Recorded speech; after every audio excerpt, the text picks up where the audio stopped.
Magic.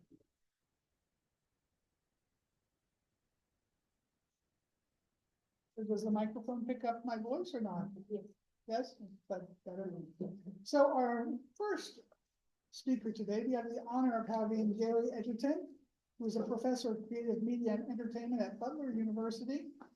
He has published 12 books and more than 90 essays on a variety of television, film, and culture topics in a wide assortment of books, scholarly journals, and encyclopedias. His latest book is Mad Men, which was published by Wayne State University in 2023. He is currently updating the Columbia History of American Television, which was first published in 2007 by Columbia University Press, and is writing a critical cultural examination of Terrence Malick's Days of Heaven of 1978 as part of a Real West series from the University of New Mexico Press. And today he's going to talk to us about television, television in transition during the 2000s, multi-channel expansion, the stylistic innovation, and the maturing of TV3. Is that how you read that? Mhm. TV3. TV. Merci, Donna. Thanks all to Sarah and Claire, and I through email too. I think I communicated with David and Monica for organizing this conference. It's right in my wheelhouse in terms of as Donna mentioned, it's central to a media history book that I am writing now, which is really a sequel to the Columbia History of American Television, which was pretty much focused. If I finished it in 2006, but it's pretty much focused in the 20th century. And this is meant as a sequel called Reboot American Television in the 21st Century, and it's going to be published by Syracuse University Press.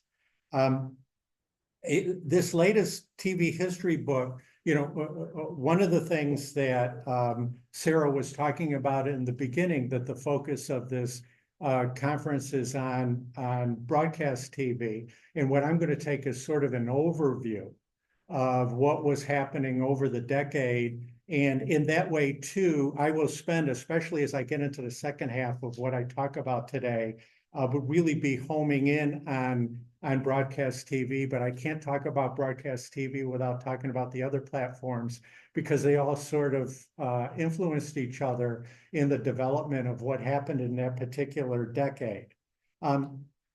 Anyways, in this latest TV history book, it really begins in the mid-1990s with a bill that occurred, the Telecommunications Act of 1996. And as you see here, TV3 is from 1995 to 2012. Historians like to think in terms of decades and centuries and maybe even years, but of course, history is much more messy than that. And when you're talking about, patterns and trends, they begin before and they extend afterwards as well. And this may be familiar to some of you and maybe not familiar to others. The TV prefix there, as you see, 1, 2, 3, and 4 is now gaining traction as a way of describing the various stages of television history, especially in the way that TV developed in North America, because it's so impartial in acknowledging the multifaceted nature of the medium, being at once a convergent technology, a global industry, a viable art form, and a sociocultural catalyst and force, rather than privileging TV as just a technology, as I've certainly used these terms myself too, the broadcast era, cable era, digital era, or an organizational structure within a business and industry, as is the case when people talk about the network era, multi-channel era, or post-network era. So I'm going to take an overview perspective where I'll outline and analyze many of the major developments and patterns, and I'll have more of a macro view in this first half of my talk of American television in the 2000s, with a special emphasis on the role played by the position taken by the 7 and it was soon to be 6, beginning in 2006, major broadcast networks at the time. And eventually what I'm going to home in on are 2 of them, Fox and ABC, at the end, along with all the adjustments that they all had to make in response to the creative disruptions caused by the growing technological influence and surprising compatibility of TV with the internet, as well as all the stylistic innovations that happened at that time, encompassing aesthetic, narrative, and generic advancements, introduced first at HBO in the mid to late 1990s, and soon afterwards at FX, Showtime. Hopefully this isn't an alphabet soup of all these various networks, but I'll list the ones that are most important. And again, what I'll do is emphasize a couple in particular and go a little bit more depth. But AMC is in the mix, TNT, and finally Fox and ABC, pretty much in this chronological order, that as one impacted the other. Let me begin then with the millennial celebration, if we're talking the decade, of January 1st, 2000, which was a global television event with an international audience exceeding 1 billion people. The day-long coverage followed the arrival of the new millennium across the world's 24 regions and divided into the 40-odd time zones. The sheer feed of this transnational telecast was skillfully choreographed with a series of magnificent firework displays from such renowned sites as the Opera House in Sydney, Australia. I point that out because that's the city that hosted the Summer Olympics 9 months later, to the Eiffel Tower in Paris, to the crystal ball descending in New York's Times Square. People of all ages, races, and nationalities appeared on TV screens all over the world that day to commemorate the promise of globalization and to send out wishes for a peaceful and happy new year. 2000 was also the same year that the noted sociologist Anthony Giddens published his aptly titled Runaway World: How Globalization is Reshaping Our Lives, in which he observed that in the late 1980s, the term globalization was hardly used, either in the academic literature or in everyday life. It has come from nowhere to be almost everywhere. A far more accurate harbinger of globalization's fractious legacy, as you see the title I have on that slide, arrived a mere 21 months later with a terrorist hijacking September 11th, 9/11, 2001, that left just under 3,000 people from 92 countries dead at the World Trade Center's Twin Towers in Lower Manhattan, the Pentagon in Washington, D.C., and a rural field in Pennsylvania. The initial shock of 9/11 sent stunning reverberations throughout the globe, where hundreds of millions of viewers momentarily sat glued to their television sets, struggling to make sense of the disturbing images that were beaming back at them. From Tuesday morning, September 11th, through Friday evening, September 14th, audiences around the world watched continuous TV coverage, mesmerized by the shocking pictures they were seeing. Television brought home, and this is especially true with Americans in particular, the polarizing effects of the post-Cold War world, including the backlash of Islamic fundamentalism. In the short term, TV transformed 9/11 into a global media event by taking what were essentially catastrophic, localized New York City and Washington, D.C. breaking news stories and telecasting them for the whole world to bear witness. In the longer term, television, news, and documentary were introducing domestic audiences is all of North America, is the United States and Canada, and global audiences with the darker impulses of globalization, reflective of competing Western and Middle Eastern global geopolitical and socio-religious visions of the future. The immediate impact on broadcast television programming was to err on the side of caution by making sure that primetime dramas, did not unduly disturb the traumatized viewing public, while network comedies grew even tamer and for a time overtly patriotic. For example, pre-9/11 produced fictionalized scenes of domestic terrorism were edited out of such widely diverse series as NBC's Law and Order, CBS's The Agency, and Fox's 24, while the American flag became a ubiquitous background fixture in many sitcoms, such as CBS's Everybody Loves Raymond. In retrospect, American television was resolutely, the 2000s is a great decade where transition is going on, but these trends are really, up into the end of the 20th century.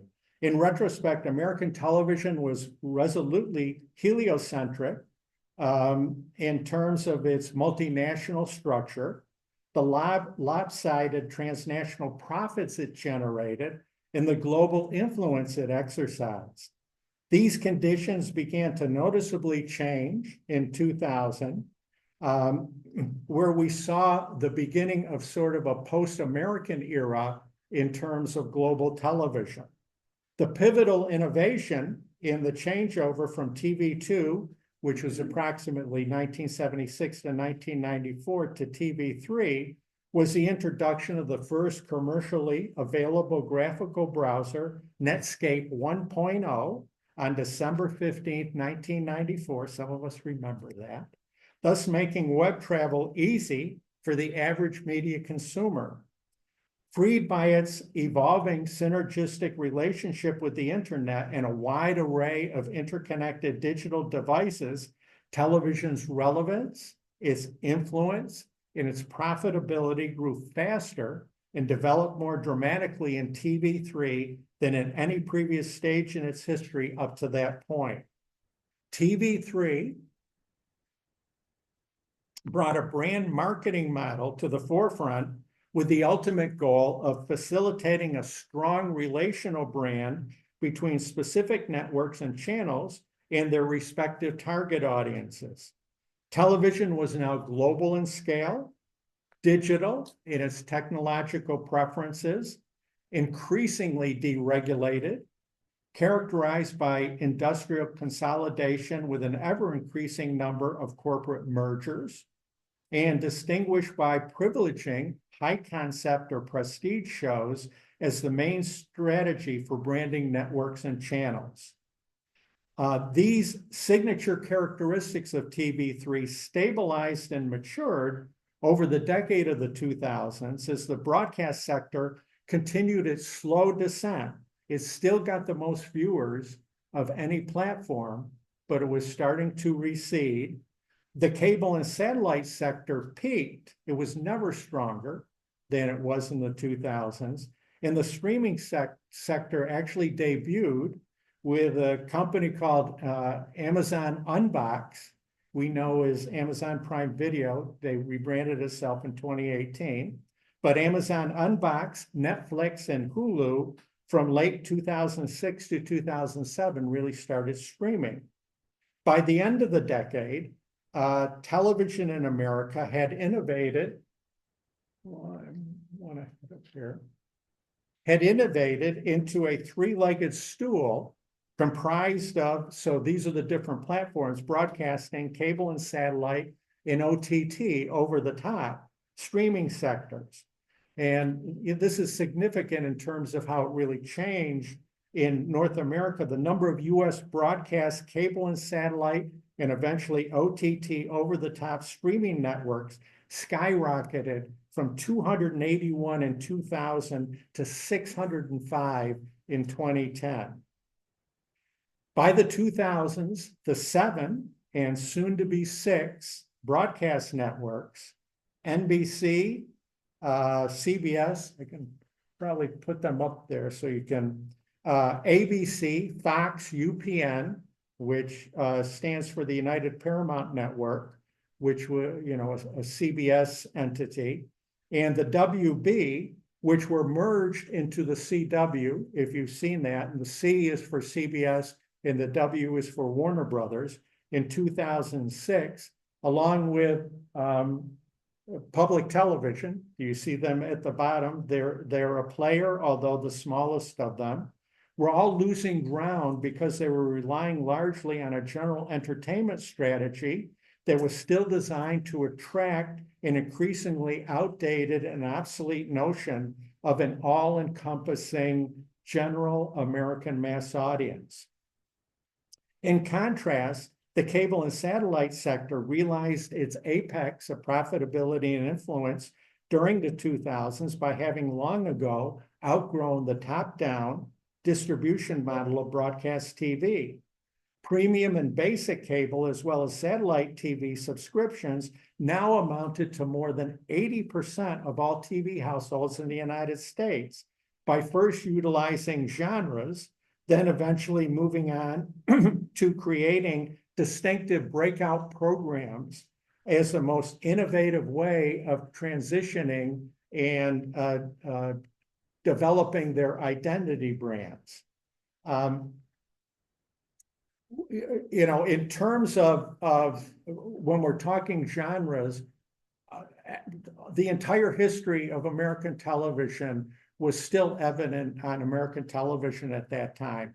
If you flip through those hundreds of channels, you would find traditional story forms, Comedy Central, the History Channel, narrative genres that were popular on radio before, soap operas, westerns, science fiction, content that was basic to media from the very beginning, news, sports, children's programming.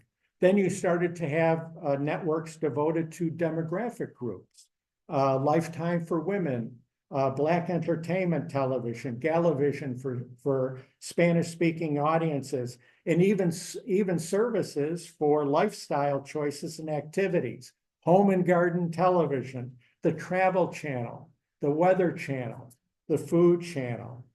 Most importantly, though, premium cable and satellite networks, beginning with HBO, fundamentally changed television in the mid to late 1990s throughout the 2000s by building identity brands around unique, original, breakout series rather than relying mainly on channels' generic appeals.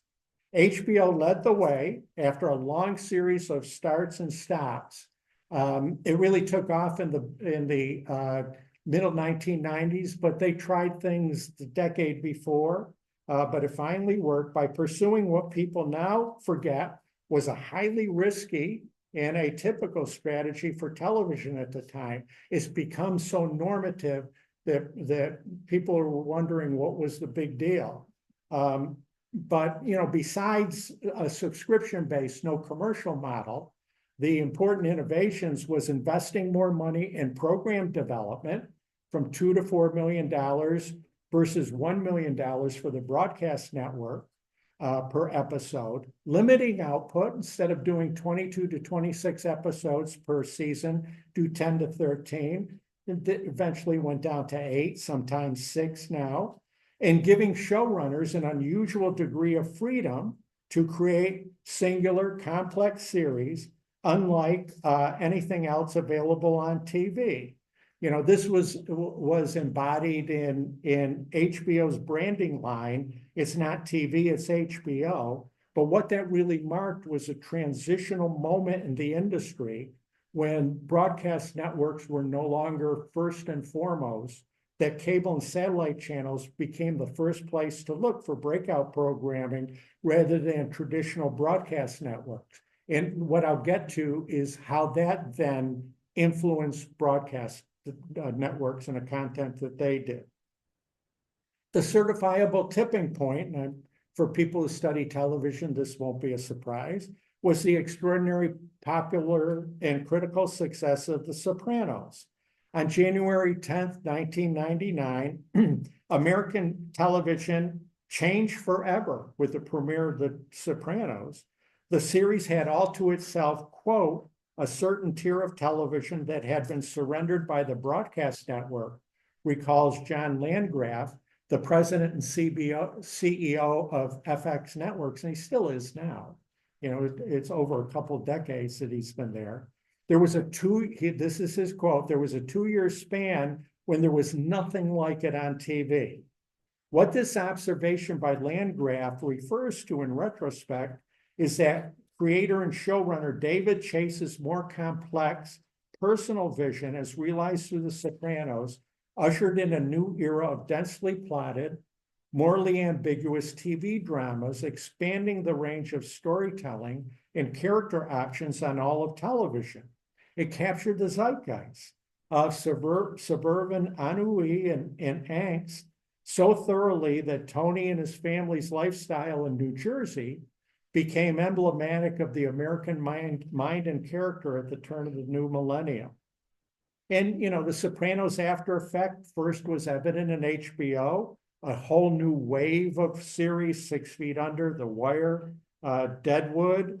And then what Landgraf did was he saw what was happening before other people and positioned his FX as sort of the HBO of basic cable, occupying a middle ground between paid television and broadcast TV with series. If you haven't got an opportunity to see these series, a lot of them are available on all kinds of Netflix and Amazon. The Shield, Nip Tuck, Rescue Me. CBS's president and CEO, Leslie Moonves, at the time, then decided there's no reason that Showtime can't become for our company, CBS, what HBO is for Time Warner, meaning a highly profitable boutique network. So then the L Word came, Weeds, the Tudors. In fact, Showtime's marketers promoted the Tudors as Henry VIII as Tony Soprano.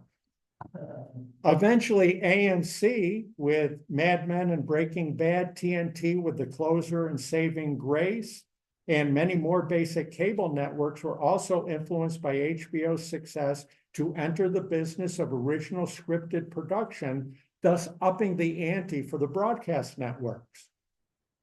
The first breakout program for the broadcast networks in the 2000s was CBS's surprise hit Survivor, which became a bona fide national phenomenon in the summer of 2000, even being featured on both Time and Newsweek at a time when national news magazines really mattered. Creator, showrunner, and future reality TV impresario Mark Burnett, who I'll get to again in a minute, shepherded this reality adventure soap opera and game show hybrid, where in its debut, it got 15.5 million people. And what it really did was jumpstart reality programming. By its finale on August 23rd, it got 51 million people watching. And what we're talking about too with reality TV, a demographic that 70% of the viewership is under 35 years old.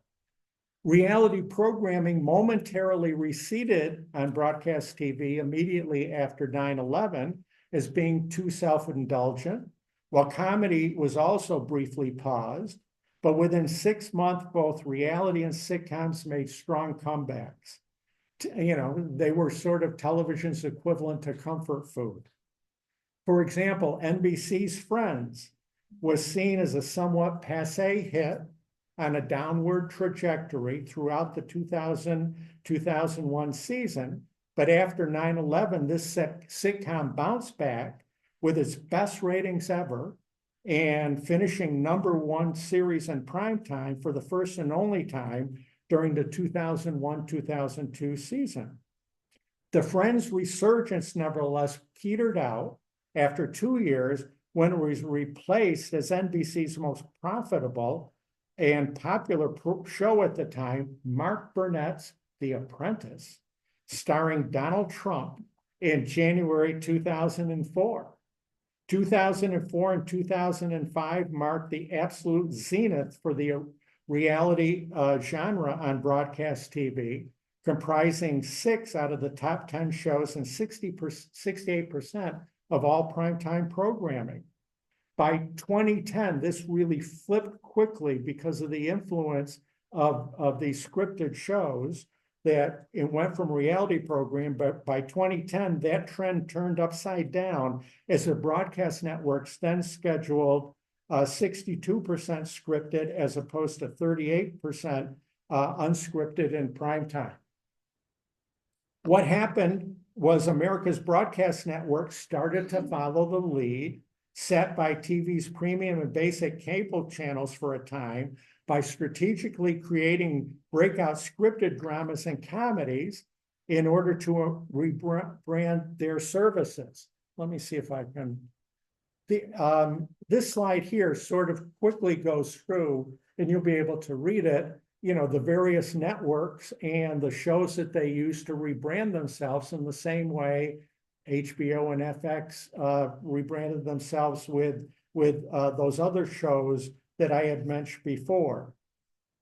The first hints of the HBO after effect influencing the US broadcast network surfaced on Fox, that's the middle one, in 2001, but this trend finally took root at ABC in 2004.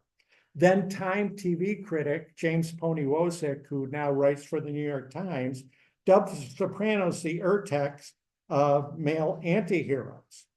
Thus, Fox's eager torturer, Jack Bauer, right there, 24, and pill-popping Gregory House, the protagonist of his eponymous series, were now far more palatable as lead TV characters after audiences had become familiar and comfortable with Tony Soprano.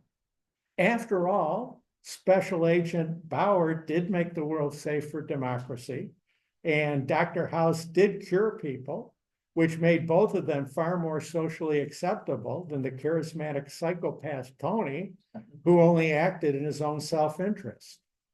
ABC completed the shift to high-end branded scripted series on broadcast TV in the fall of 2004 by launching two breakout hits that were more closely resembled the premium shows produced on the cable and satellite sector. Desperate Housewives and Lost also marked the first time in a decade that a broadcast network had debuted two blockbuster hits during the same season since NBC's must-see TV days of Friends and ER in 1994, which premiered together then. The Desperate Housewives pilot was written as a speculative screenplay by Mark Sherry, that is him in the middle, whose main claim to fame up to that point was joining the writing staff of NBC's The Golden Girls during its last two seasons before rising as co-showrunner in that sitcom's final year. Like many other creatives throughout the television industry at the time, Sherry was inspired by HBO's programming, pitching Desperate Housewives as, quote, Sex and the City meets 6 Feet Under. In short order, this spec script was turned down by first HBO, then Showtime, Lifetime, Fox, CBS, and NBC. What happened at NBC is especially instructive. Sherry initially wrote Desperate Housewives as a 30-minute sitcom. That's what he was used to with the Golden Girls. But NBC's comedy development executives told him he had written an exceptional script, but it was more suitable to and should be submitted to their network's drama department. When Sherry revised the pilot for a 60-minute time slot, the NBC drama people told him it was really high quality, but it's really a comedy. Suffice it to say, Desperate Housewives was a one-of-a-kind, generic hybrid that was different in tone and sensibility than any of the other broadcast dramas and comedies at the time. When NBC finally passed, ABC, which was in a weaker position, decided to take a chance. Desperate Housewives is a mystery soap opera send-up featuring a close-knit group of upper-middle-class women who are ostensibly living picture-perfect lives on suburban Wisteria Lane. Although a dark brew of family secrets, domestic turmoil, and illicit affairs are always percolating just below the surface of what is a satirical melodrama. The show debuted in October 2004 to 21 million people. The number increased over the next 22 episodes, culminating in over 30 million people for its finale in May. Desperate Housewives was a top 10 show for 5 seasons, but as is always the case with the broadcast network, ABC ran the program into the ground over 8 seasons and 180 episodes. Its narrative prototype, so you can see in comparison, HBO's Sex and the City and 6 Feet Under lasted 94 and 63 episodes respectively, or combined 23 episodes less than the entire run of Desperate Housewives. Lost actually debuted on ABC 11 days earlier than Desperate Housewives to a surprising 18.5 million viewers. This series expanded the conventions of broadcast TV with its highly complex narrative structure, with its many flashbacks and flash forwards, along with its cinematic light production values, matching the look and sound of the most accomplished prestige dramas then being created within the cable and satellite sector. Lost was the brainchild of the soon-to-be ousted ABC Entertainment chief Lloyd Braun, who came up with the idea for the series after watching Castaway with Tom Hanks while on vacation in Hawaii. Lost was yet another unique concept for broadcast television, a survivalist, so you have the survivor effect, science fiction-oriented supernatural drama with a large cast of characters who are stranded and forced to make do on a remote and otherworldly tropical island in the Pacific. Braun brought in one of Hollywood's hottest and most talented script doctors at the time, J.J. Abrams, who you probably heard of, to punch up a first draft of a pilot script by newcomer Jeffrey Lieber. Only in his mid-30s at the time, Abrams already had written credits for a half dozen Hollywood movies, along with having created, wrote, and produced the WB's critical hit Felicity with Kerry Russell. In addition, Abrams was then busy launching ABC's Alias with Jennifer Garner. Given all of these existing commitments, Abrams was granted permission to hire veteran Carlton Cuse to co-produce, and 29-year-old Damon Lindelof, who you may have also heard about, later with The Leftovers and Watchmen, to co-write, thus recruiting a core creative team of extraordinary talent. The Lost pilot they rewrote and then filmed was essentially a high-end feature-length made-for-TV movie costing an estimated $12 million, which amounted to being the longest and most expensive episode ever produced for television at that time, including any program financed at HBO. This expenditure also proved to be the last straw for Disney's leadership, who eventually fired Lloyd Braun and replaced him with Bob Iger, who's still head of Disney now, but he was the network chief at that time and, has now been a long-serving CEO at the Walt Disney Company, except for a brief hiatus of 2020 to 2022. One of Iger's first acts was to instruct Abrams and his colleagues to re-edit their ambitious Lost pilot down to 2 successive episodes, which was well received by viewers who were conditioned to the weekly routine of watching TV serial. Let's see if we got to the next one. Lost, in fact, went on to win the Emmy for the most outstanding drama series after its first breakout season in September 2005. But over the long haul, once again, we see this pattern, the relentlessness of producing 121 episodes for ABC often undercut the show's quality over 6 uneven seasons. ABC's lucky streak continued. There we go down the bottom. In the 2004-2005 season with a third surprising smash hit, Grey's Anatomy, which is still on the air, which premiered as a mid-season replacement when they had mid-season replacements to 18.5 million viewers. Shonda Rhimes, who we see there, was a young talent and ABC's development executives were closely nurturing, having greenlit a pilot project she pitched, which was, quote, a searing drama about female war correspondents out in the field having lots of sex, unquote. Bob Iger's taste was much more traditional than Lloyd Braun's. So after he screened Rhimes' pilot, he asked her to rework it and to tone it down. Rhimes soon returned with what was still a risque primetime soap opera, although she has successfully transplanted her female-centered storyline to the friendly confines of Grace Hospital in Seattle, Washington. In the final analysis, Grey's Anatomy and Shondaland in general, and of course, if we're Shonda Rhimes is now with Netflix, in general, rather than Desperate Housewives and Lost, would prove more representative of the direction taken by the U.S. broadcast TV for the remainder of the 2000s up through its transition from TV3 to TV4 circa around 2013.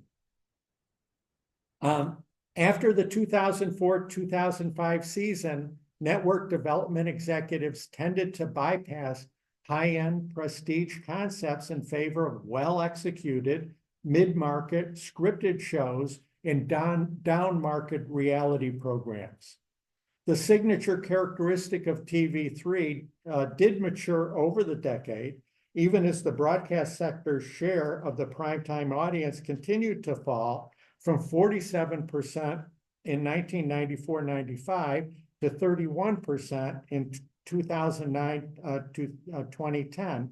Still, a 31% share of 114.9 million US TV households is still a lot of viewers. It still is the biggest audience in television at the time. American audiences were actually watching more television than ever before. As Nielsen Media Research reported, the average time watched by the typical US household rose from 7 hours and 26 minutes a day in the 2000-2001 season to 8 hours and 55 minutes in 2009-2010. Nevertheless, these totals included cable and satellite and streaming, as well as broadcast TV viewership combined. Television remained the centerpiece of American culture throughout the 2000s because of its easy compatibility with the internet and all things digital. The TV signal became cheaper, faster, better, quality, and more efficient than ever before in its conversion to ones and zeros to the binary code. Digital convergence also enhanced and extended television's relevancy, influence, and profitability across multiple platforms, including traditional TV sets, internet TV, MP3 video players, such as iPods, remember those? DVDs, standalone and portable digital video recorders, digital tablets, and most especially what we all have in our pockets, mobile phones. Besides time shifting, viewers began place shifting en masse during this decade for the first time by watching TV on an ever-growing assortment of portable digital devices. And finally, the emergence of a truly global television culture was taking hold. People from New York to Buenos Aires to Tokyo to Cairo to Paris chose among 46 different franchise versions of Survivor, beginning with the British production that debuted on Swedish TV in 1997, to reruns of Friends, to downloads of Desperate Housewives, to literally dozens of other easily accessible, globally popular television series. Such routine patterns of transnational reception was now a taken for granted part of global television culture in the 2000s. So why don't I stop there and open it up for any questions you may have.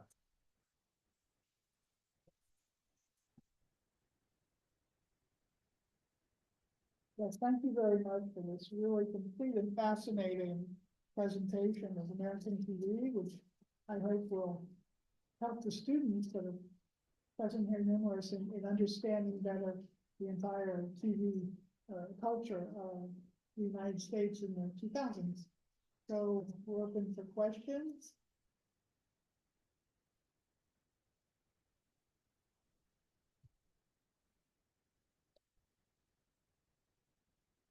Yes. Thank you, Gary. You showed us very well how cable TV influenced back network TV. But couldn't we say that there wouldn't be any Sopranos if there hadn't been Twin Peaks on network and JR in Dallas as, for me, the villain, on television. Right. That there could be what? I missed the first part of your question. Yeah, well, couldn't we say that the series on cable TV were actually influenced by network TV? No question. I mean, I think that the intertextuality between all of them is, that there certainly were, you can talk about, one way of talking about this is that David Chase shopped The Sopranos to all the broadcast networks. And in fact, it almost got on the air with Fox. And surprisingly, what he says is the reason why they finally turned it down. I'm sure people are not familiar with the pilot, but they're in the pilot. One of the Michael Imperioli character shoots another young gangster in the back of his head. And that was a bridge too far for broadcast TV in terms of violence, which Chase always found ironic because he always saw the violence on broadcast TV as being different what he was doing of showing the consequences of all of that. But you are absolutely correct that you would not, I mean, David Chase had a 30-year career as a writer and a showrunner on a series of shows, and that all infused what the Sopranos ended up being. I would say the one point is though that what happened with this, he went a bridge further than anything that had been on network TV before. On the other hand, what that did, they were really concerned that how were they going to, because the big honeypot in television at the time was syndication. And how were they going to make the money in syndication? But things had changed so much just in the first 4 or 5 years of The Sopranos that going into, it actually went to a cable channel first, A&E, but it opened up what was allowable on all of the various platforms, and pretty much is where it is today. Anyone else? For the students here, do you didn't mean to cut you off. Okay. Do you know any of these shows? Have you watched any of these shows? And good. Yes, sorry. You Go ahead. talked about the influence of the Survivor, the influence on Lost, on 24. So do you think the answer from the networks to HBO and Showtime came from the roots of network TV as a TV reality shows like Survivor are pure network TV in my opinion? Yeah, but not good. Sorry. It was Survivor influencing Lost. Which came first? Did abs- Survivor come first? Absolutely. I think it was in the air that even though it was a different genre, that it was such a popular that again, as I said, the initial idea came from the movie Castaway, but I'm sure that all together and what was happening, that Survivor continued to be a juggernaut throughout the decade. So that even though it's a different genre, it scripted as opposed to unscripted as well. I think there's no doubt the idea of yeah, you know, having Robinson Crusoe characters sort of out on their own trying to make do was part of the appeal that Lloyd Braun first thought of, and certainly J.J. Abrams, you know, they took it to another level.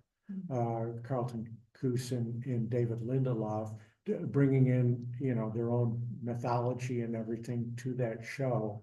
But I think there's, from an intertextual point of view, certainly Survivor is embedded in there as well. I think what Benjamin was asking to this question is that he was saying that it seems to him that reality TV is more something that comes from broadcast. Don't you think? No. That's hard to hear. What I was trying to say is that you told us that networks answer to HBO by reproducing characters like Dr. House or Jack Bauer in Lost, who were inspired by Tony Soprano and Dexter and others. So we can see that as a way of duplicating HBO on ABC, for example.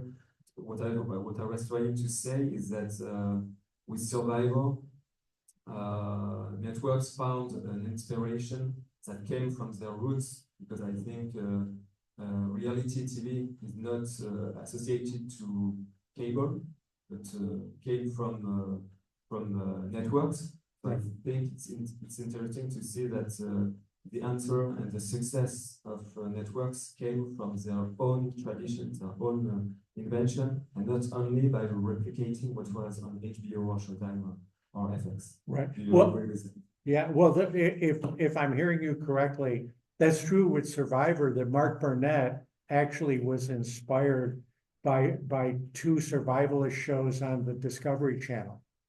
And that's what he used, and he thought he could frame it in such a way that it would be even more popular. It would be not just a show for outdoors enthusiasts and survivalists.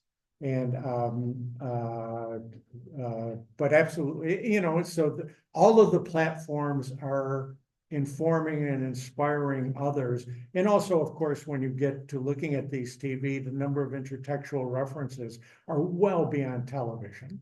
You know, they're in literature, they're in movies, they're in music, they're in all kinds of things where the inspirations come from. Okay, thank you. I think we need to move on. Thank you again, Gary.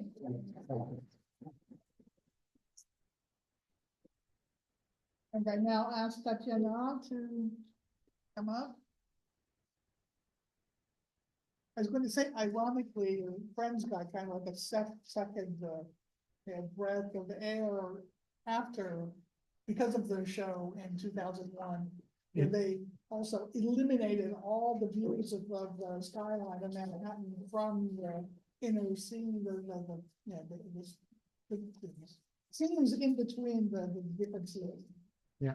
Everything was, all the two double towers were eliminated, the flags were everywhere. I mean, it was, The Sopranos credit sequence where he's driving in from, it was out of, but Friends was the biggest example, but a lot of shows got a second life.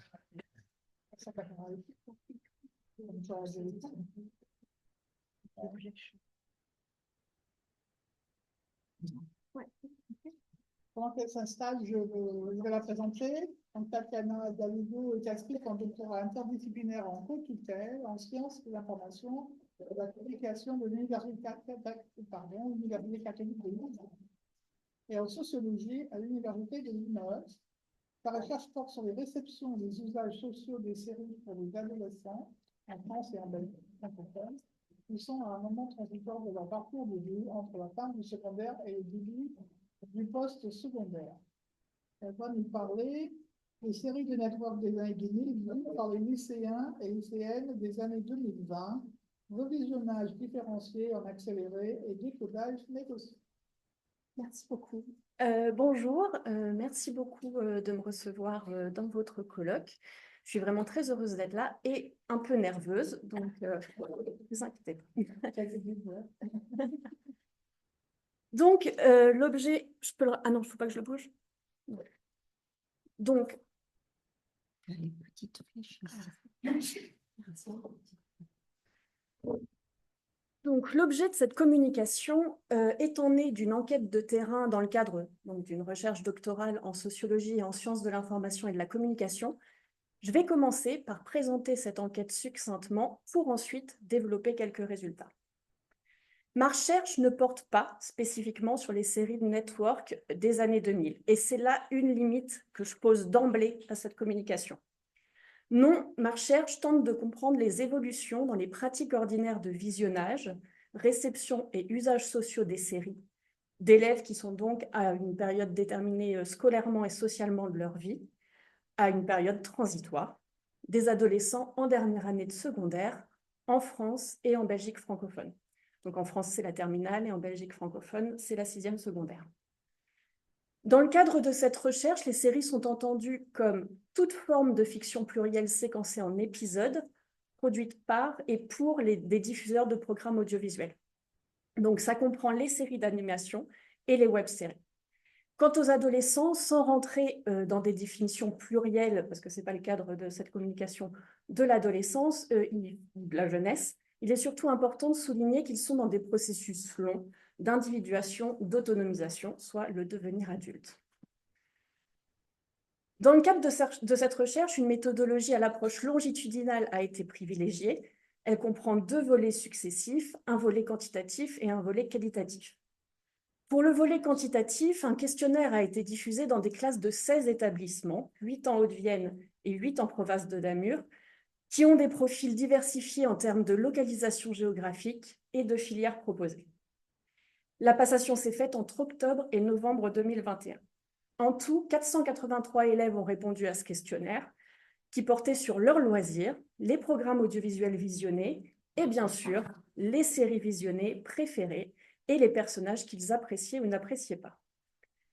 L'un des intérêts d'une passation en classe était d'aller à la rencontre d'adolescents au profil hétérogène pour leur présenter la recherche et leur proposer de participer aux entretiens individuels semi-directifs qui ont suivi. Le volet qualitatif comprenait 6 vagues d'entretiens répétées avec les mêmes enquêtés et échelonnées sur 1 an et demi. Une première vague en milieu de dernière année de secondaire, une deuxième 1 mois après le premier entretien, une troisième peu avant leurs épreuves de fin d'année, donc le baccalauréat en France et le CESS en Belgique, une quatrième durant les vacances scolaires et estivales, une 5e en début d'année post-secondaire et enfin une 6e en fin d'année post-secondaire. 57 adolescents ont été vus au moins pour un premier entretien et, du fait d'un effet d'attrition fréquent dans ce type d'enquête, il restait 22 adolescents en 6e vague. Leurs profils sont diversifiés en termes de filières suivies, genre, lieu d'habitation, mais aussi d'intensité de la pratique de visionnage. Ce n'est pas une enquête sur les fans de séries. Je tiens à le préciser parce que c'est important aussi pour la suite. Dans le questionnaire diffusé dans les classes, un point demandait « Veuillez citer par ordre de préférence entre 1 et 3 séries que vous appréciez particulièrement ». Vous pouvez voir à l'écran un histogramme des séries les plus appréciées. Chaque barre correspond à une série. Il y en a en tout 294 qui ont été citées. Alors, pour faciliter la lecture, je n'ai pas mis tous les noms des séries en dessous, enfin, je les ai enlevés. Mais pour vous donner un ordre d'idée, les 3 séries les plus citées sont La Casa des Papel, 56 fois, Prison Break, 51 fois, et Élite, 45 fois. Donc, on peut clairement distinguer la longue traîne, donc la longue traîne, que Hervé Glévarec et Clément Combes ont également retrouvé dans leur enquête Séries de 2017, auprès d'un panel beaucoup plus important de 2439 individus. Et cela témoigne aussi de ce que Christine Toer et Florence Millerin nomment la fragmentation des choix à l'ère numérique. Au sein de ces 294 séries, 19 sont des séries de network des années 2000. La plus citée est donc Prison Break, que j'ai déjà mentionné, vient ensuite Gossip Girl, 25 fois, et Grey's Anatomy, 11 fois. Ces séries ont également été mentionnées lors du volet qualitatif avec d'autres comme The Office, Malcolm, Gilmore Girls, Desperate Housewives ou encore Supernatural, parfois pour parler d'un premier visionnage, parfois pour parler de revisionnage. Alors, à partir des données collectées, cette communication va donc tenter de répondre à 2 questions principales.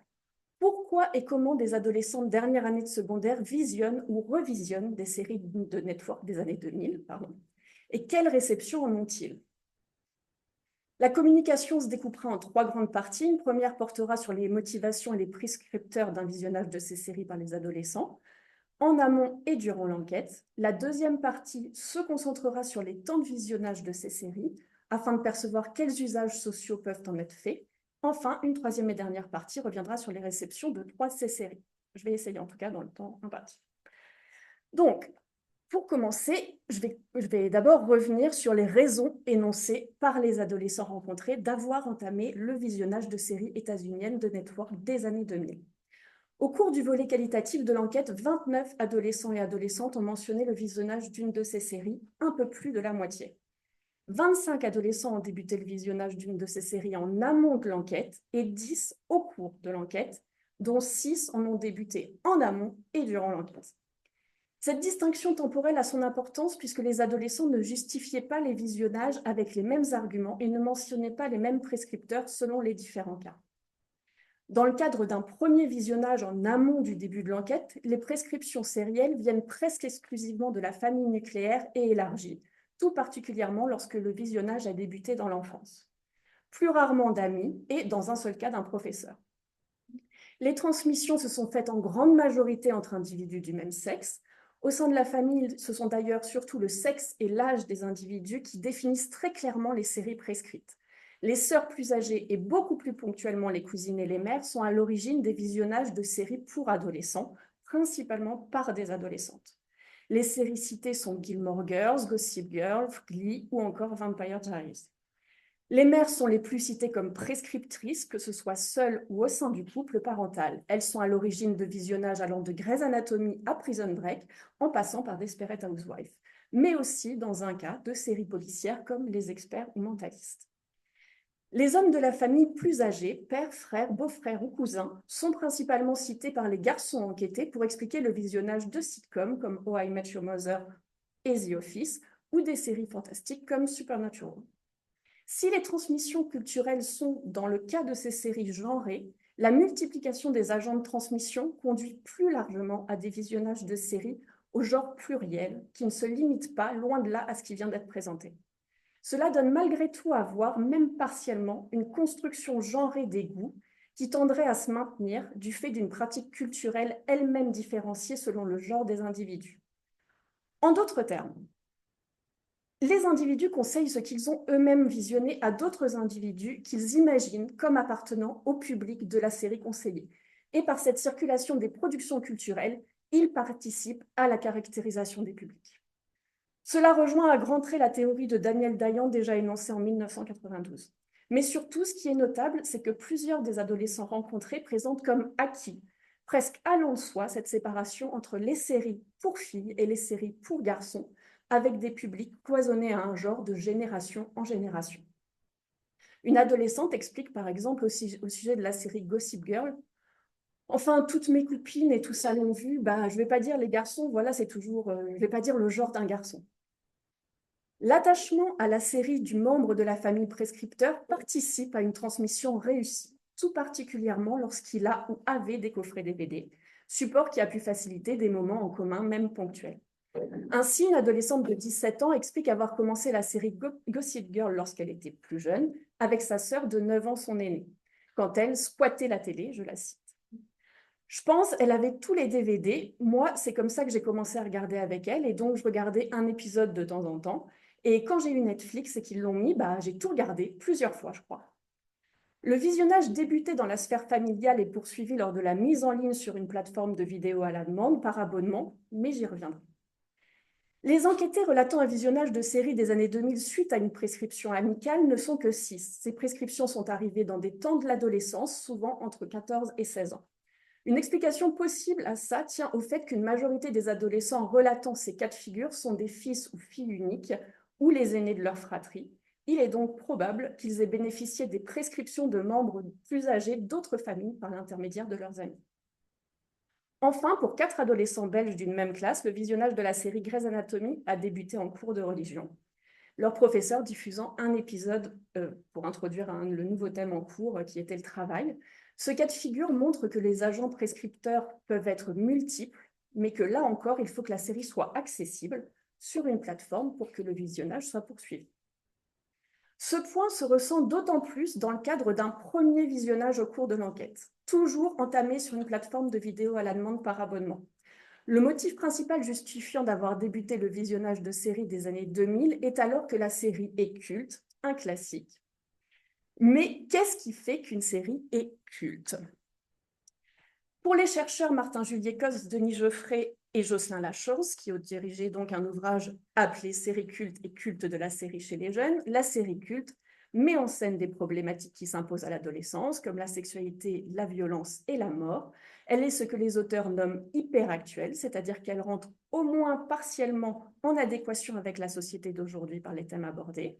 Elle est internationale, en d'autres termes, les thèmes abordés sont universaux, touchent toujours selon les auteurs tous les adolescents, quelle que soit leur nationalité, leur culture et leur style personnel. Enfin, elle appartient à l'ère numérique. Son accessibilité sur multi-supports de diffusion favorise une réappropriation de son contenu. Donc ça, voilà, c'est théoriquement. Mais qu'en disent les adolescents? Ont-ils la même définition et les mêmes critères pour définir qu'une série est culte? Pour ceux qui ont mobilisé cet argument pour justifier leur propre visionnage, une série culte est une série que tout le monde connaît, que tout le monde a vue et que beaucoup ont aimé, une série intemporelle qui traverse les générations. Un adolescent explique par exemple, il y a des types de séries comme ça qui sont cultes, Friends, Desperate Housewives, Malcolm, enfin il y a des séries qui, je pense que les séries cultes, c'est les séries qui sont sorties dans, je dirais, les années 90 et qui sont enfin toujours au goût du jour, que tout le monde peut encore regarder, que tout le monde comprend. S'il parle des années 90, 2 des 3 séries citées ont débuté leur diffusion dans les années 2000. Les réseaux sociaux, et plus spécifiquement pour la cohorte enquêtée, le réseau social TikTok, participent à cette impression que tout le monde connaît telle ou telle série. C'est d'ailleurs le principal prescripteur de séries cité par les adolescents pour expliquer pourquoi ils ont commencé telle série des années 2000 au cours de l'enquête. Lorsqu'une adolescente revient sur un extrait de la série The Office et conclut que tout le monde l'a vu, je lui demande pourquoi, et sa réponse est sans appel. Parce que cet extrait, il est sur tout TikTok. Ah ouais? Il est connu comme pas deux. Ah ouais, non, il est en fait, ouais, il est super connu, mais je ne sais pas pourquoi il est revenu d'un coup vachement à la mode. Ça m'a fait trop rire de revoir ça et je me suis dit, en fait, il faut que je le regarde juste parce que je veux savoir à quel épisode c'est et pourquoi il fait ça. Ce que j'ai mis en gras, c'est ce qu'elle a accentué dans son discours. À la différence des séries visionnées en amont, les adolescents présentent leur visionnage comme choisi, défini de manière autonome. Cette mise en discours de la pratique culturelle peut être analysée comme une manière de se présenter à une enquêtrice plus âgée, en éloignant l'enfance pour paraître déjà adulte.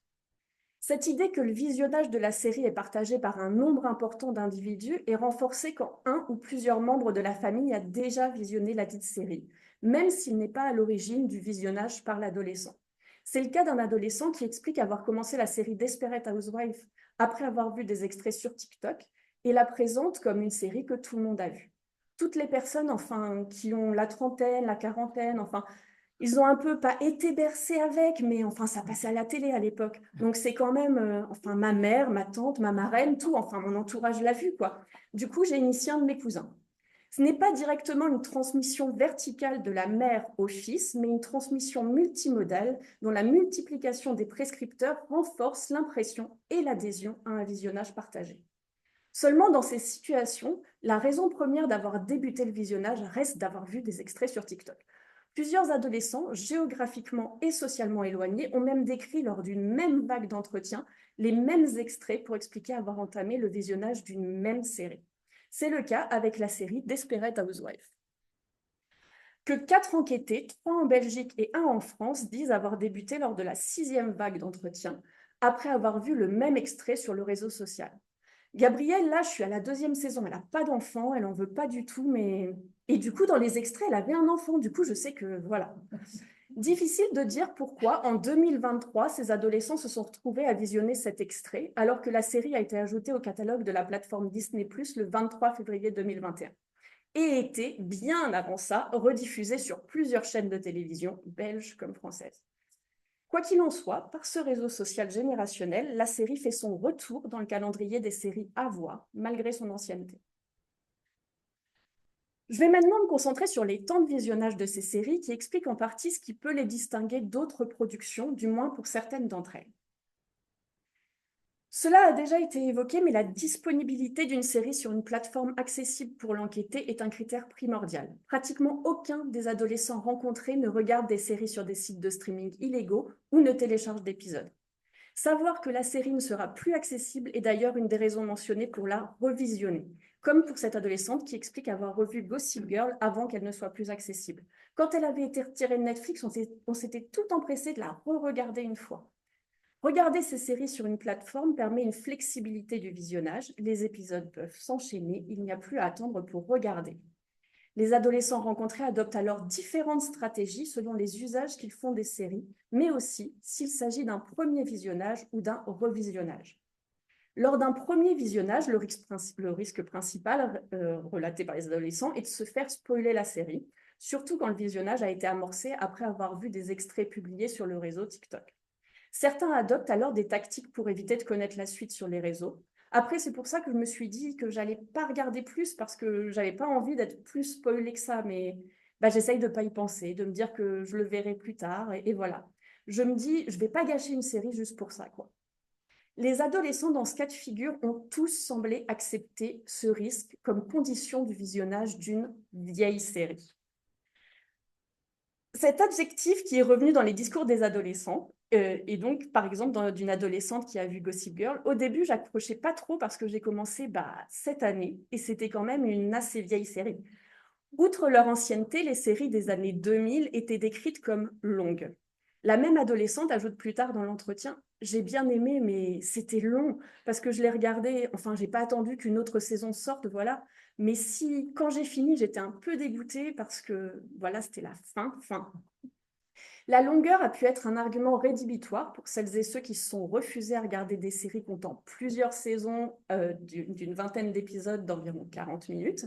Mais à l'inverse, avoir persévéré dans le visionnage d'une longue série peut être un moyen de montrer sa qualité, d'appuyer sur le fait qu'elle a été vraiment appréciée. Un adolescent qui regarde peu de séries revient sur son visionnage de la série Prison Break. C'était vraiment la série qui m'avait plu et c'était très long. Il y a des moments où j'en avais marre, mais ça me plaisait, donc je restais. L'exemple d'une adolescente ayant regardé la série Grey's Anatomy durant le temps de l'enquête est particulièrement parlant pour comprendre comment une série avec un grand nombre de saisons disponibles peut s'insérer dans le quotidien d'un individu. Pour rappel, la série a débuté en 2005 et est toujours en production. Cette adolescente a, quant à elle, débuté la série en novembre 2021. Elle dit, donc au moment de la passation des questionnaires, elle dit être à la 8e saison lors du premier entretien en février 2022, un peu plus de 3 mois après. Elle regarde la série chez elle à différents moments de la journée. Quand je suis toute seule, je regarde des fois le soir ou alors quand je me prépare le matin, mais pas en dehors, juste chez moi, parce que sinon je suis trop distraite et je préfère... Il faut bien faire attention aux détails dans Grey's Anatomy, sinon on ne comprend pas après. Lors du deuxième entretien, 1 mois plus tard, en mars 2022, elle est à la 11e saison et explique regarder environ 1 saison par semaine. Troisième entretien, en mai 2022, elle est à la saison 13, épisode 17, mais dit avoir ralenti la cadence par manque de temps entre l'école et un nouveau job étudiant. Lors du 4e entretien, en août 2022, elle dit avoir arrêté la série à la saison 16. Vraiment, j'ai eu un déclic et je me suis dit, c'est bon, j'arrête de continuer. Parce que dans tous les cas, les histoires, c'est plus trop pareil. Parce que, par exemple, Meredith, elle est vieille. Enfin, un peu plus vieille. Et voilà, j'accrochais plus trop.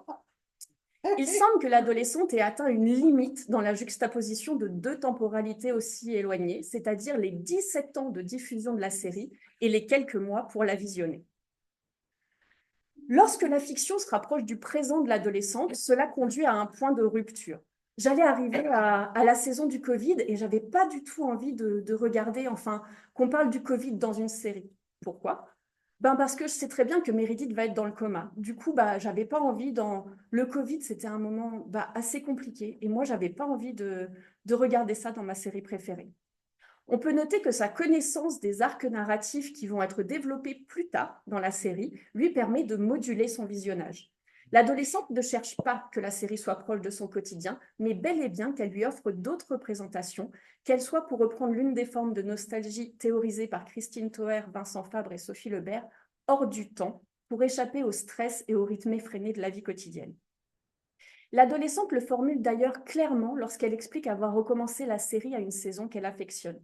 Les acteurs, en fait, du début me manquaient. Du coup, j'ai recommencé à partir de la saison 5.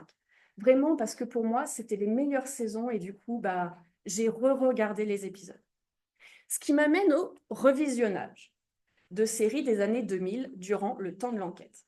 En tout, 13 adolescents ont revisionné une de ces séries, affirmant leur goût pour une ou plusieurs, voire plus exceptionnellement, mais aussi de manière plus prononcée, pour l'ensemble des séries de cette époque. Alors qu'ils sont dans une période de transition faite de nombreux changements et d'épreuves, il semble que le revisionnage de ces séries spécifiques s'insère dans plusieurs déclinaisons du sentiment nostalgique, théorisé toujours par Christine Toer, Vincent Fabre et Sophie Lebert, dont principalement 2. Le retour vers un espace connu et la gestion des épreuves et des transitions. Le premier permet, selon les auteurs, une mise à distance du quotidien par une stratégie de gestion des émotions, et dans le second, la série accompagne des périodes de questionnement. Certains genres fictionnels sont plus régulièrement associés à certaines formes d'usages sociaux. Par exemple, les sitcoms reviennent plus souvent dans les discours des adolescents durant des périodes de fortes contraintes scolaires et de questionnement sur leur avenir. Un adolescent explique lors du premier entretien « Là, je regarde plus plein de trucs drôles en fait, en même temps. Genre The Office, Malcolm, Brooklyn Nine-Nine et tout, enfin voilà. Et pourquoi t'es plus sur les trucs drôles en ce moment ? Parce que là, il y a plusieurs trucs, enfin même, je préfère me détendre un peu là avec, il y a le lycée, il y a des trucs, c'est la galère. Le travail de Ludivine Ballon et Sandra Vera-Zambrano sur les réceptions des séries comiques permet de comprendre ce qui se joue pour l'adolescent. Il a ce que les auteurs appellent une consommation nonchalante des séries, rendue possible car les enquêtés connaissent le format et la structure de la série qu'ils regardent. Ce format attendu, renforcé par le revisionnage, rassure l'adolescent dans des périodes où il préfère se détendre. Seulement, ce serait extrapolé que de dire que cet usage se limite aux séries des années 2000. D'ailleurs, dans l'extrait présenté, il cite la série Brooklyn Nine-Nine, dont la diffusion a débuté en 2013. Malgré tout, des séries comme Malcolm ou How I Met Your Mother, dont le premier visionnage a débuté avec son beau-frère de 12 ans, son aîné, durant l'enfance, ont pu être revisionnées un plus grand nombre de fois, seul, mais aussi avec d'autres personnes, comme sa petite amie, et devenir des références communes portant une valeur symbolique. Il reste maintenant à savoir quelles sont les réceptions des séries visionnées par ces adolescents qui n'en sont pas les premiers téléspectateurs. Les réceptions des adolescents rencontrés s'inscrivent dans une époque, tout comme les séries visionnées. Leur discours sur les personnages et les séries pourraient donc s'analyser au regard des évolutions des normes et valeurs sociales. Ma recherche ne porte pas, comme je l'ai dit en introduction, sur les réceptions d'une série spécifique et comporte donc des limites devant un échantillon restreint d'adolescents ayant mentionné les mêmes séries. Pour rendre le propos plus clair, il sera question dans cette dernière partie des 3 séries les plus citées au cours du volet qualitatif, Gossip Girl, cité 10 fois, Prison Break, cité 9 fois, et Desperate Housewives, cité 7 fois. Déjà, il faut préciser que ces séries sont en grande majorité citées par les filles de l'échantillon, mais que le nombre trop réduit de garçons citant la même série ne permet pas une étude des réceptions différenciées dans le cadre de cette communication. Donc, Gossip Girl est une série classée dans les séries pour adolescents, diffusée pour la première fois sur la chaîne The CW entre 2007 et 2012.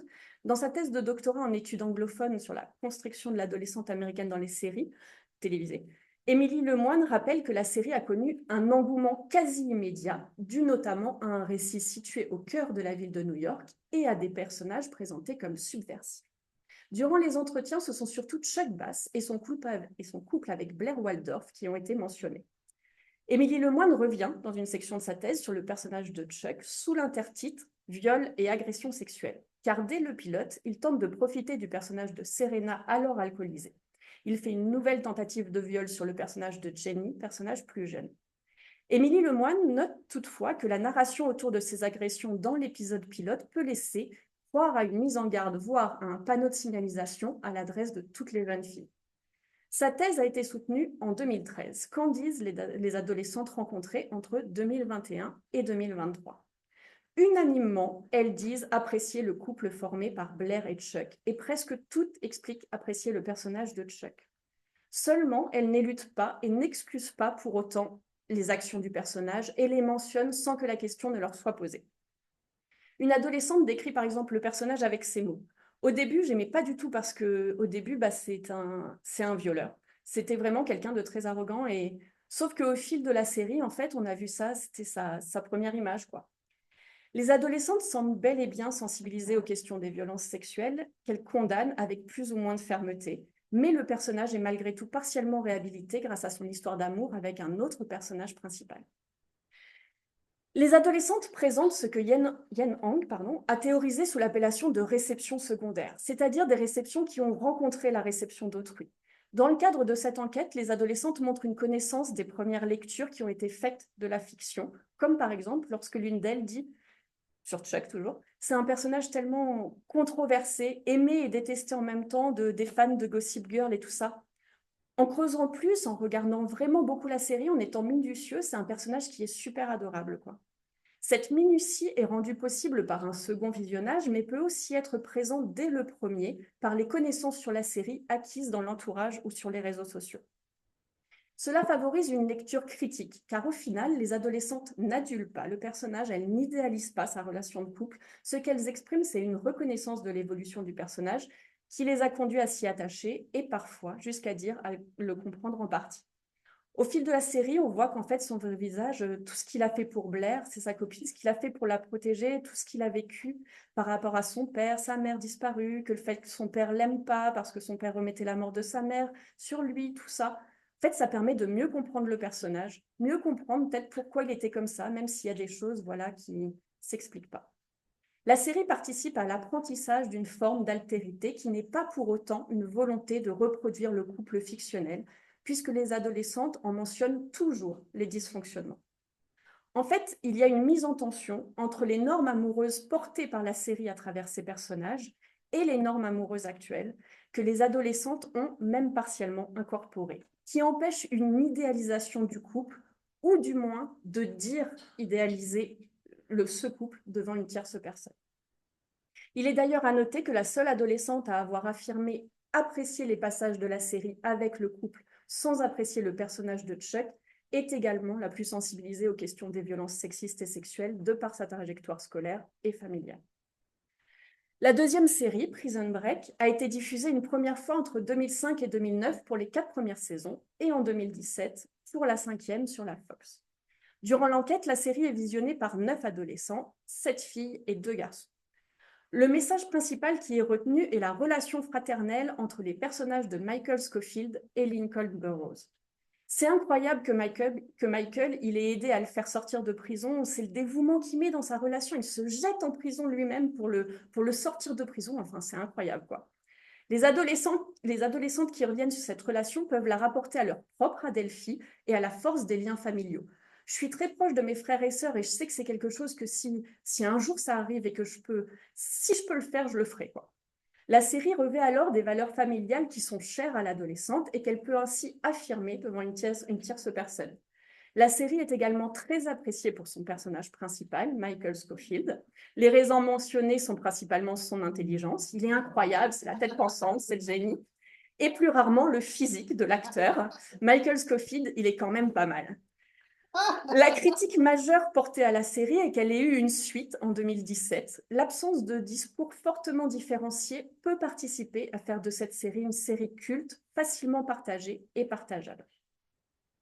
La troisième et dernière série, Desperate Housewives, a été diffusée originellement de 2004 à 2012 sur la chaîne ABC.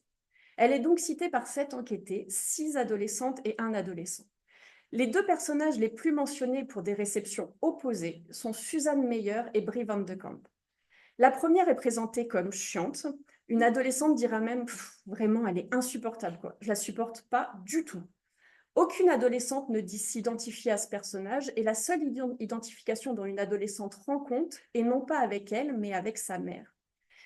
Je la décris comme ma mère, donc je vais vous décrire ma mère. C'est une femme assez maladroite qui, au fond d'elle, en fait, elle fait rire parce que c'est tellement... Elle se rend même pas compte forcément qu'elle est maladroite. Alors que dans sa thèse de doctorat soutenue en 2010, Virginie Marcucci parle d'un effet miroir pour les téléspectatrices de la série dû à la minutie et au réalisme avec lesquels le quotidien des femmes au foyer est décrit, filmé et évoqué, dans le cas des réceptions des adolescentes rencontrées, il semble que cet effet ne soit pas présent, mais qu'il y ait plutôt l'effet d'une lucarne donnant sur une précédente génération.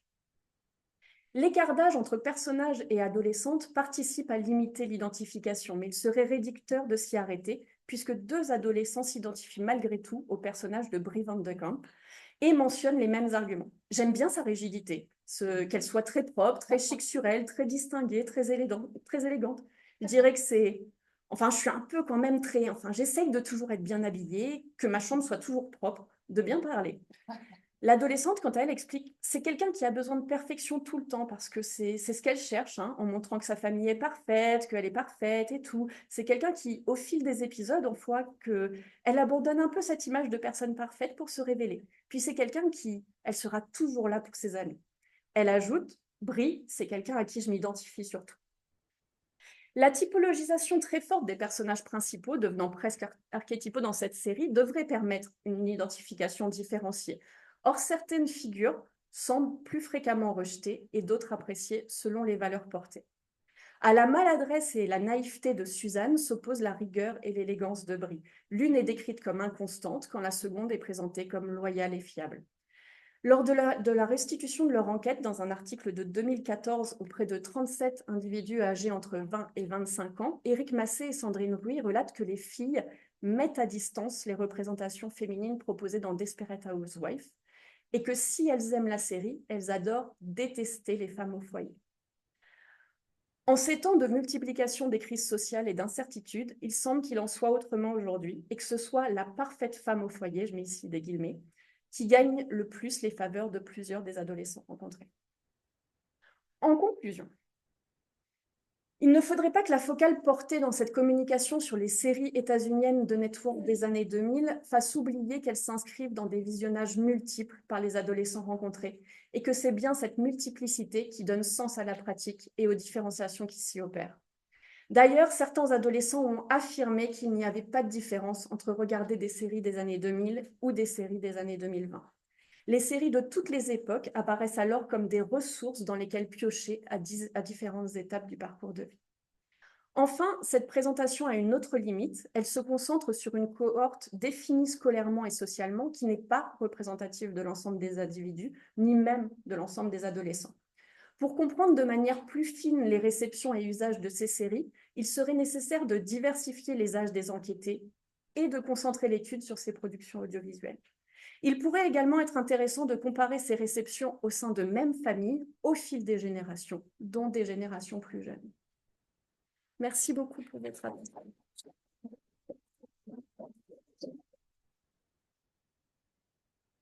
Merci beaucoup. Donc, merci de nous avoir donné l'impression qu'il y a encore plus des dinosaures qu'avant. Des questions, des remarques, oui, Claire. Claire, puis Monica.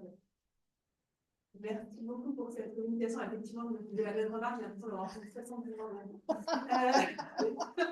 mais non, c'est pas bien.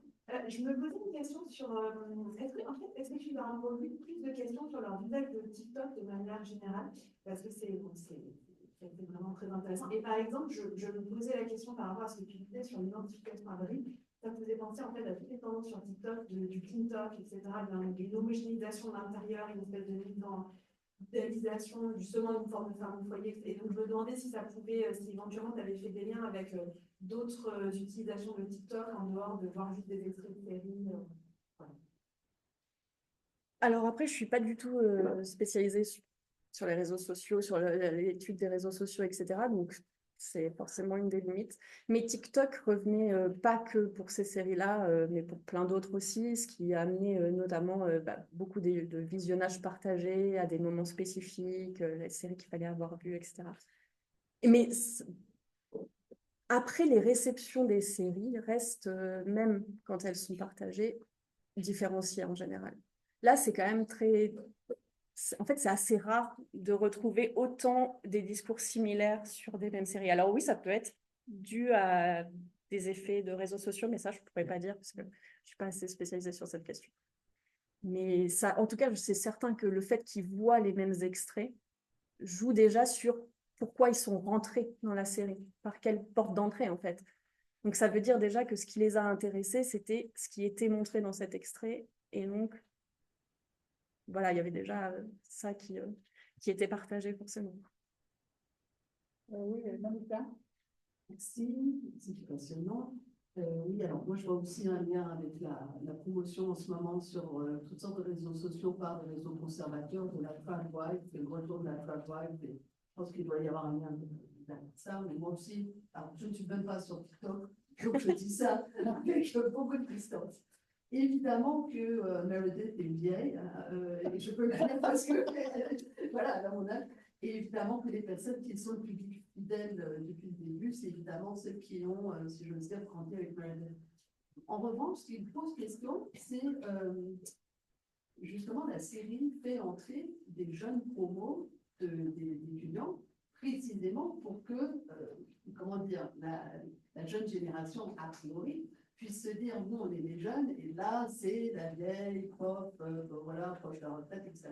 Qu'est-ce qui fait que ça ne marche pas dans cette structure qui est bien celle des promotions de jeunes internes en médecine, etc.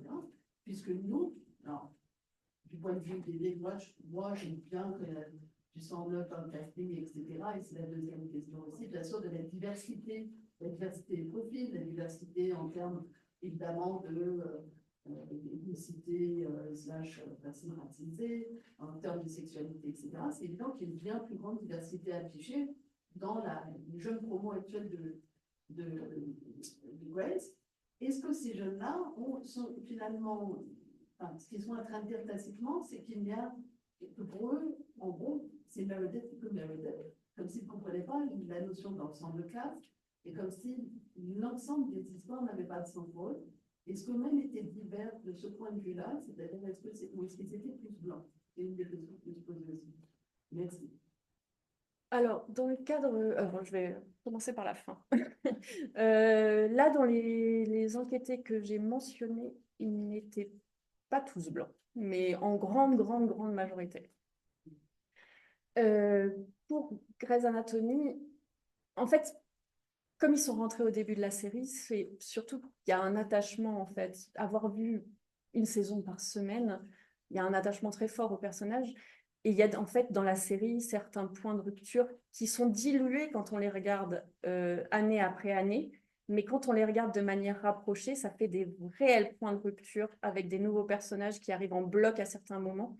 Parce que ce que je n'ai pas mentionné, c'est que par exemple, cette adolescente, comme là, il y a un moment où je dis qu'elle est à la saison 13, épisode 17, mais elle le sait parce qu'elle a vérifié sur son Netflix. Les autres entretiens, quand je lui demandais, elle savait quelle saison elle était, oui, mais elle ne savait pas du tout quel épisode. Donc pour elle, en fait, les épisodes s'enchaînent et donc ces points de rupture. Tout d'un coup, par exemple, il y a 3 mois qui sont passés, les personnages ont vieilli, il y a tout un casting qui a été remodulé et elle, en fait, ça a été le lendemain.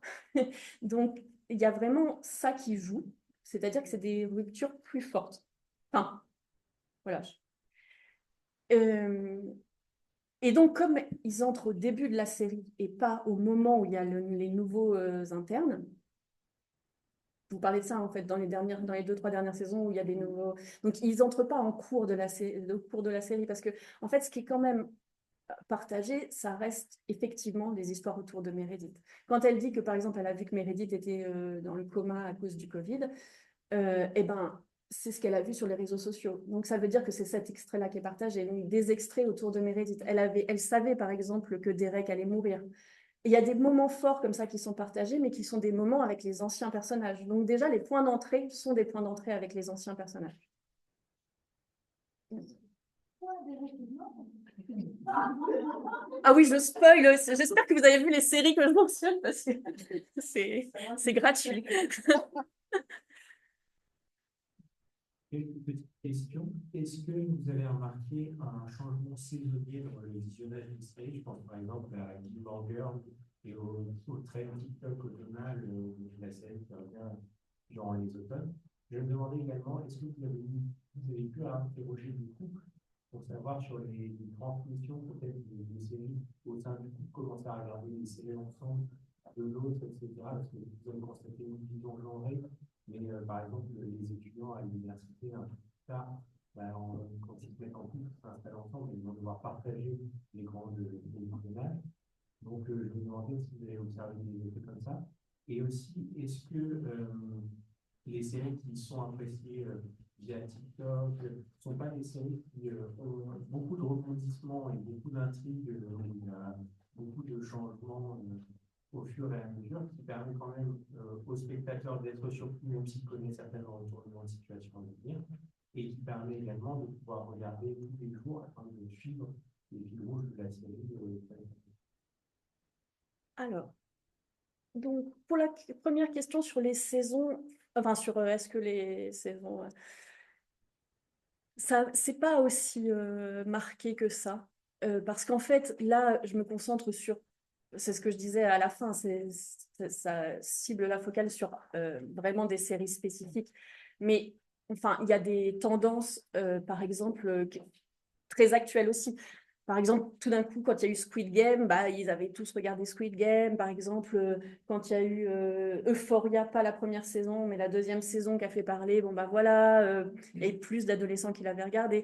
Les saisons de Sex Education, enfin bon, bref, je prends quelques exemples comme ça, mais Mercredi, par exemple, qui du coup marquent aussi des points spécifiques qui font que c'est compliqué en fait de savoir si... oui, il y a des tendances qui reviennent, comme par exemple pour Desperate Housewives, comme je disais, pourquoi tout d'un coup, lors de la même vague d'entretien, ils se mettent à avoir les mêmes extraits. Ça pourrait être une explication, je ne sais pas en fait. Je n'ai pas encore trouvé la réponse. Mais oui, de toute façon, il doit y avoir quelque chose qui fait que la série est plus partagée pendant cette période-là, pour une raison. Donc ça, c'était pour les couples. Oui, clairement. Alors, je n'ai pas interrogé des couples, mais comme je les suis sur quand même 1 an et demi, il y a des enquêtés et des adolescents qui étaient déjà en couple, il y a des mises en couple, il y a des ruptures. Et tous ces moments, effectivement, jouent sur les visionnages. Ce sont... alors, je ne vais pas rentrer dans les détails parce que c'est toute une partie... je vous propose de lire ma thèse quand j'aurai fini de l'écrire. Mais oui, enfin, par exemple, lors de la mise en couple, il y a beaucoup plus d'enjeux dans le partage des séries.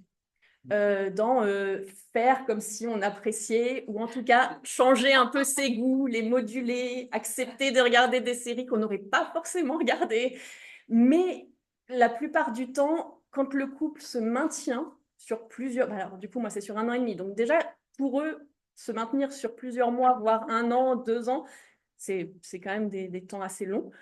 Donc déjà, quand ils sont ensemble depuis plusieurs mois, voire 1 an, ça, ils commencent à reprendre des pratiques qui étaient comme avant la mise en couple. Donc, à réaffirmer le fait que non, en fait, ils n'aiment pas ce genre-là, donc ils ne vont pas le regarder. Et donc, on retrouve, même quand ils cohabitent, même quand il y a des cohabitations, quand même des visionnages partagés. Ouais, voilà. Il y en a un qui va regarder, par exemple, sa sitcom, pendant que l'autre joue aux jeux vidéo. Ou, voilà. Même si de temps en temps, pour un épisode, il peut de nouveau y avoir un partage, voire pour des choix de séries spécifiques, du coup, là, qui seraient choisis à deux. C'est encore plus complexe que ça, mais c'est pour voilà, synthétiser. Et la dernière question, c'était sur les extraits, c'est ça? Les moments, les séries à rebondissement. Bah, oui, il y a des séries à rebondissement, mais il y a aussi, par exemple, The Office, comme je mentionnais, où il y a beaucoup d'extraits qui sont diffusés sur TikTok. Donc les sitcoms aussi, quand même, ont des extraits, et c'est pas forcément des moments... c'est des moments que les adolescents, en général, décrivent comme drôles, quoi. Donc c'est pas encore le même système. Donc c'est pas que des points spécifiques de grosses actions qui donnent envie d'aller voir, du coup. Je sais pas si ça répond à votre question. C'est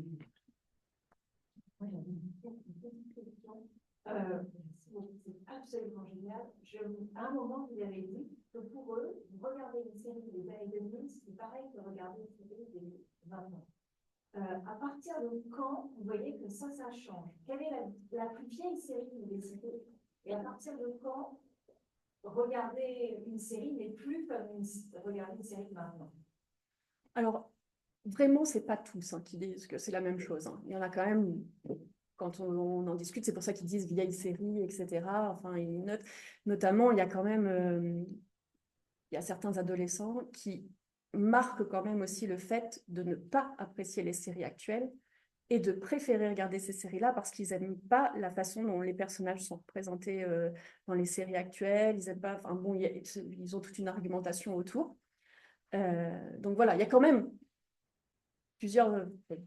beaucoup d'adolescents qui distinguent quand même. Ils disent juste qu'il y en a aussi qui ne distinguent pas et que pour eux, ça fait juste partie d'un catalogue.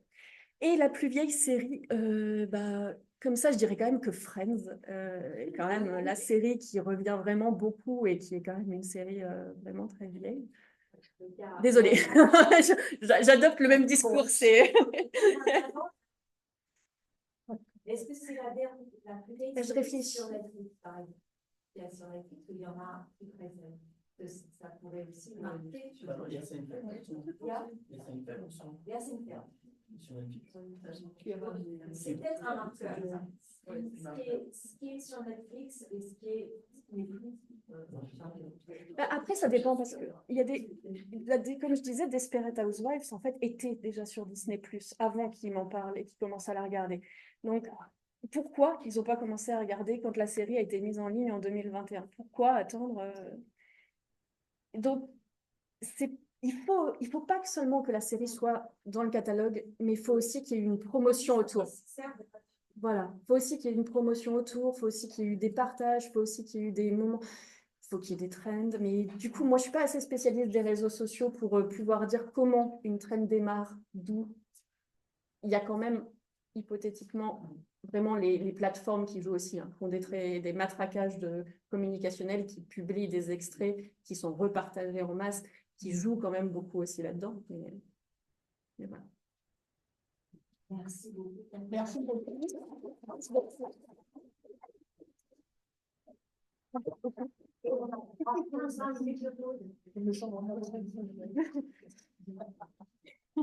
Bon, nous avons une petite pause, c'est ça? Un petit quart d'heure.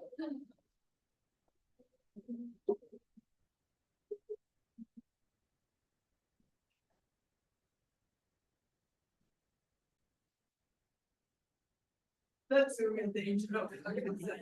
Okay, you have the arrows here? Yeah, okay, so I just go like that. Great, okay, great, thank you. All righty.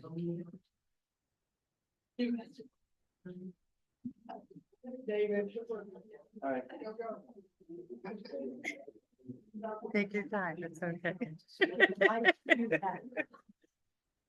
Okay, good afternoon, everyone. We are going to start anew with 3 talks back to back in serial form. So first we're going to listen to Mimi White, who is a professor in the Department of Radio, TV, and Film at Northwestern University in Illinois. She has written widely on film and television with particular interest in feminist issues and historical representation. She's currently working on a manuscript about Hallmark television, which I think you talked about last time, right? Yes, absolutely. Arguing that despite its apparent formulaic nature, the movies and episodic series on Hallmark's dedicated cable channels are more complicated than most people think. That was the point that you made last time. So this book is under contract with Oxford University Press, but today she is going to talk about In Conclusion, When Things End Badly on Family Law and Judging Amy. So you have 30 minutes or 25? 30 minutes. Okay, great, thank you, and thank you all for coming. It's really nice outside, so your willingness to sit in here is great, thank you very much. Okay, so my paper is called In Conclusion, Melodrama, Realism, and Narrative Form in American Television Drama. And there's one slide, and then I'm from an American university, so we always have a land acknowledgement that basically says our campus sits on property that once belonged to Native tribes. And it's our way of honoring the history of the land where our universities are based. So that's where I do my work, that's where I do my teaching, And so I put a land acknowledgement in, and we're requested to do this when we give presentations, so that's why that's here. In case you were wondering, all right. And I think I can go to this, okay. As a rule, the endings of dramatic primetime television episodes are relatively conclusive. Speak more directly into the mic. Okay, I'm is trying. it- Can you hear me? Does this work? Mhm. Okay, fine. Maybe try this one. Okay. Is it Then I'm better? like an MC. This That's all right, I can, yeah, this will work. Whichever one prefer. This one is not working. This one works better? This better? Yeah, I think so. Okay, I'll go with number 2 then. And I guess I'll just hold it up and be like an MC. Run around the audience and take questions. I feel like, you know, the talk show host or something. Who knows? Okay, well, it is a TV conference, so that's okay, right? Okay. Anyways. While TV series are ongoing, individual episodes provide closure. This is an episodic television. Episodic episodes provide closure for the particular enigmas or dilemmas raised each week, and although episodic series may include plots that develop over the course of multiple episodes, these eventually come to some sort of resolution. These endings may be happy or sad, comedic or tragic, and even melodramatic. The attorney may win or lose a case. The doctor may save the critically ill patient or not. The criminal will be apprehended or get away. The couple will reconcile or separate. But sometimes things end differently. My talk today explores episodes of dramatic television series that lack conventional closure, where things end badly in a literal sense, instead of a decisive resolution. The ending is more indeterminate, or even, I'm just going to warn you, in one case, gruesome and definitive, but just gruesome and heartbreaking. Oh no. Okay. The programs have a normative narrative logic, routine ways that the problems are developed and resolved, but there are occasional episodes that deviate from this routine, as the protagonists and the diegetic system in which they function are unable to resolve the narrative dilemma in the terms in which the program usually operates. Through these episodes, I'm trying to discern a distinctive, if rarefied, narrative turn, the inconclusive ending. In these episodes, the main characters try their best to reach a solid resolution. Indeed, the nature of the problems they confront in these cases often provoke extra exertion on their part. Despite their efforts, they fail to achieve their goals, but in ways that are not definitive. Instead of a happy or unhappy end, although some of these are pretty unhappy, or even an open-ended ending that the program could take up at some later point, the ending is disappointing, insufficient, or even depressing because it is so decidedly inconclusive. In a number of ways, the inconclusive narrative is a limit case. To begin with, the occurrence of these episodes is quite rare. In addition, when episodes conclude inconclusively, they expose or test the limits of a program's routine strategies of narrative and ideological negotiation, and threaten to upset the terms of stability and resolution that are otherwise characteristic of the program. These factors, rarity and lurking destabilizing potential, may limit the value of making too much of these limit cases. After all, the implications of the inconclusive turn, perhaps even its very existence, are liable to be muted or eclipsed by the prevailing logics of the program, in relation to which the inconclusion functions as an exception. However, inconclusive episodes also raise significant aesthetic, ideological, and epistemological issues, and as a result, I am willing to take the risk of making too much of them in the interest of better understanding the possibilities and limits of television narrative. The episode that spurred my interest in Inconclusion comes from family law. Oh, there's the slide, right there, okay. From family law. A dramatic series which aired on CBS for 3 seasons from fall 1999 to spring 2002. The main character on the program is Lynn Holt. She's the one in the red shirt. Okay, that's Lynn Holt. She's an attorney and the founding partner of Holt and Associates, a firm specializing, unsurprisingly, in family law. She builds this firm, starting in the program's first episode, after her husband abruptly leaves her for another woman and abandons their shared law partnership, taking all the furniture, staff, and client list with him to start his own new firm. Lynn is left with a newly signed lease for an expensive suite of offices, no clients, no furniture, 1 junior associate, and primary custodial care of their 2 children. In the face of her abject and unexpected abandonment, she rebuilds her practice from the ashes of her personal and professional depredations and adjusts to life as a single working mother.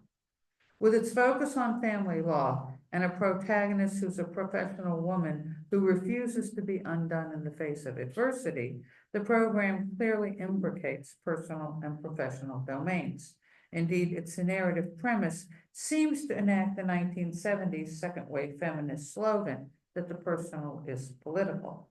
Holt and Associates takes cases involving divorce, custody battles, disputes between members of broken families, and legal minors charged with crimes.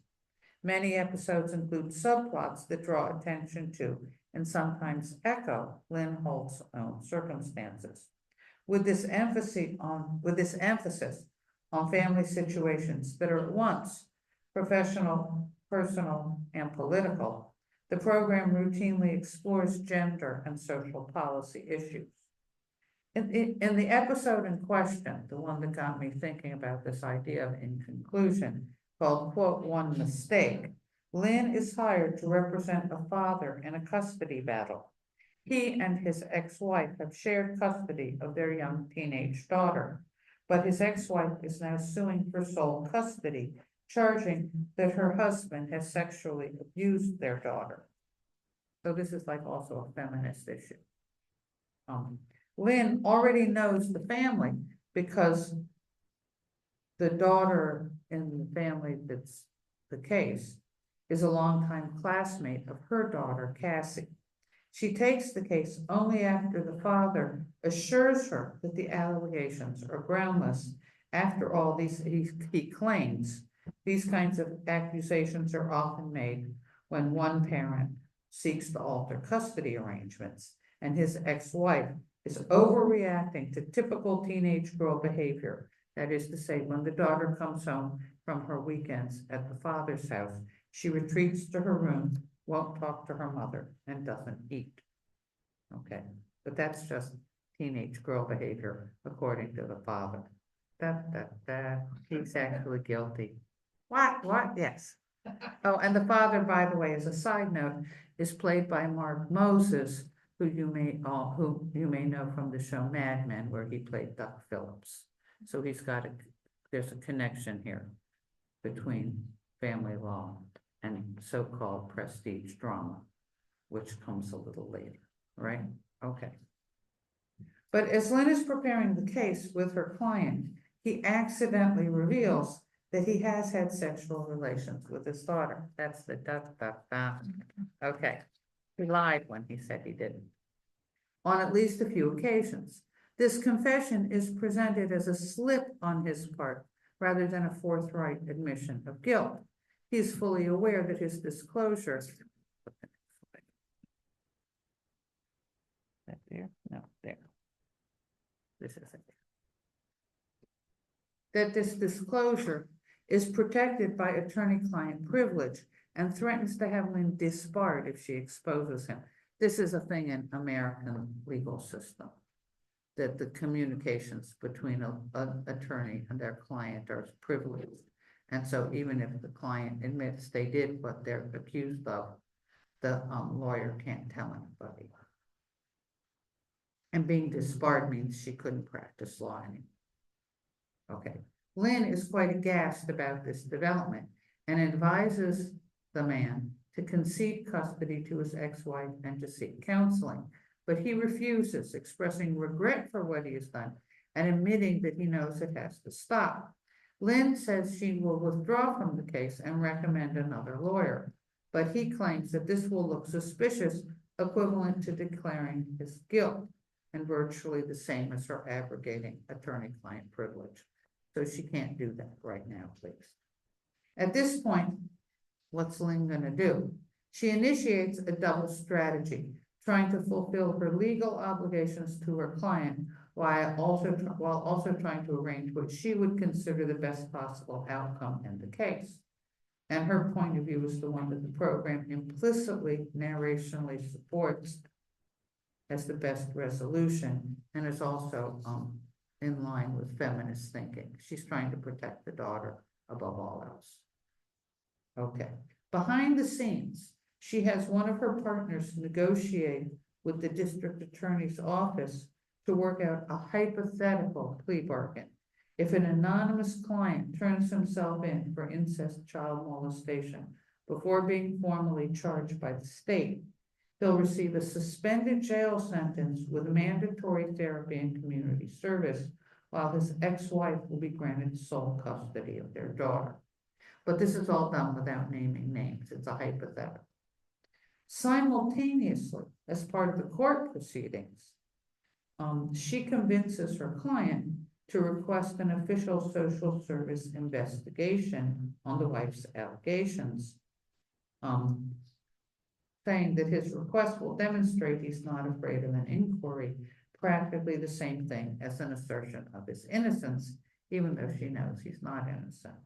Lynn then uses the investigation to pressure the father to turn himself in under the terms of that hypothetical plea bargain arrangement.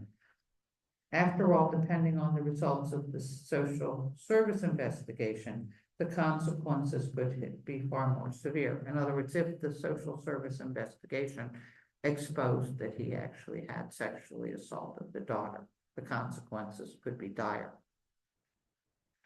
And her strategy almost succeeds, but the social service inquiry concludes sooner than she expects the evening before the father planned to turn himself in under the plea bargain.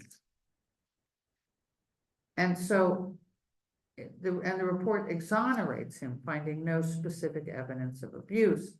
So the father says we can just go ahead with the case as planned, and assures Lynn he will never again have sexual relations with his daughter. Well, who believes him? Not me, not Lynn, not anybody, because he has lied about it already. Lynn then seeks another way to remedy the situation. This time, she approaches the daughter directly and indicates that she's aware of the girl's predicament. Lynn explains to the daughter that she cannot use what she knows to intervene on the girl's behalf unless the girl herself tells Lynn that her father has been sexually abusing her. And then Lynn can get her and her father the help they need. But the daughter is mute in the face of Lynn's plea. She stares at Lynn intently as if she wants to say something, but she doesn't say anything. At the custody hearing, the judge upholds the standing joint custody agreement with regular visitation rights for the father. Lynn wins the case, but the episode has already made it clear that this is a success in the narrowest possible sense. Given everything she knows, Lynn's overarching personal and professional interests as a woman, feminist lawyer, and divorced single mother are profoundly at odds with the legal judgment. Of course, winning or losing a case is a routine conclusion in most legal dramas. Even the particular twist in this case, where winning is also losing, or vice versa, is not unfamiliar in the context of quality television drama. It offers a way of achieving realism with inherent dramatic tensions, in the sense that things do not always turn out perfectly, while evincing the ethical, moral, and legal complications of the fictional world in which it occurs, and the referential world on which it's modeled. But this is not the end of the episode or of this subplot. At the end of the episode, which is also the end of the work week, Lynn leaves the office joined by one of her male partners and drives to the client's house where the daughter has just been dropped by her mother for the weekend with her father. Lynn asks the daughter if she would like to come spend the weekend with her in Cassie, a possibility enabled by the fact that the daughter is a classmate of Lynn's daughter. The daughter immediately accepts, and while she's getting her weekend bath from her bedroom, Lynn tells the father that she will continue to do this as long as necessary to keep his daughter from having to be alone with him until he admits his guilt and seeks permanent help. There's more than a little bravado in the performance of this rescue scene, and it is presented as a somewhat heroic intervention. From one perspective, it looks like a typical television resolution, a happy end secured by individual private initiative. Indeed, across genres, from the sitcom to the dramatic series to the made-for-TV movie, political and social issues are by and large worked out in strictly individual terms, and solutions to social problems are commonly initiated through heroic individual acts. Yet in the specific context of the episode and the overall context of the show, Lynn's final action comes across as distinctly inadequate, as a stopgap solution at best. She's already tried to solve things through the official institutions routinely referenced by the show. Indeed, Lynn's intercession at the end of the program is her fourth attempt to resolve things. First, she appealed to the father in her dual capacity as his attorney and a friend. Then she pursued a professional solution through legal and social services. Her third effort was a direct plea to the daughter to speak on her own behalf, with the aim of provoking a speech act that would authorize Lynn to take further measures. These all failed. The overall trajectory of the episode progressively constrains Lynn, and she is left with no better alternative than a personal solution. Woo-hoo, right? The inadequacy of the conclusion is exacerbated in the context of the larger fictional world of the program. The characters involved in this particular subplot do not reappear in subsequent episodes. Of course, this is typical for a dramatic series. Program regulars appear in most episodes, while characters involved in specific subplots are usually confined to an individual episode. More importantly, Lynn herself is a divorced mother whose children spend frequent weekends with their father.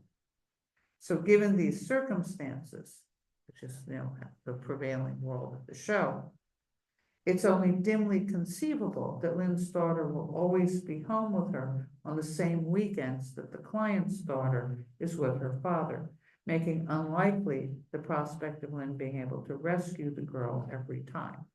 And one might even wonder what the girl's mother would think if month after month her daughter ended up at Lynn and Cassie's home whenever she was supposed to be with her father.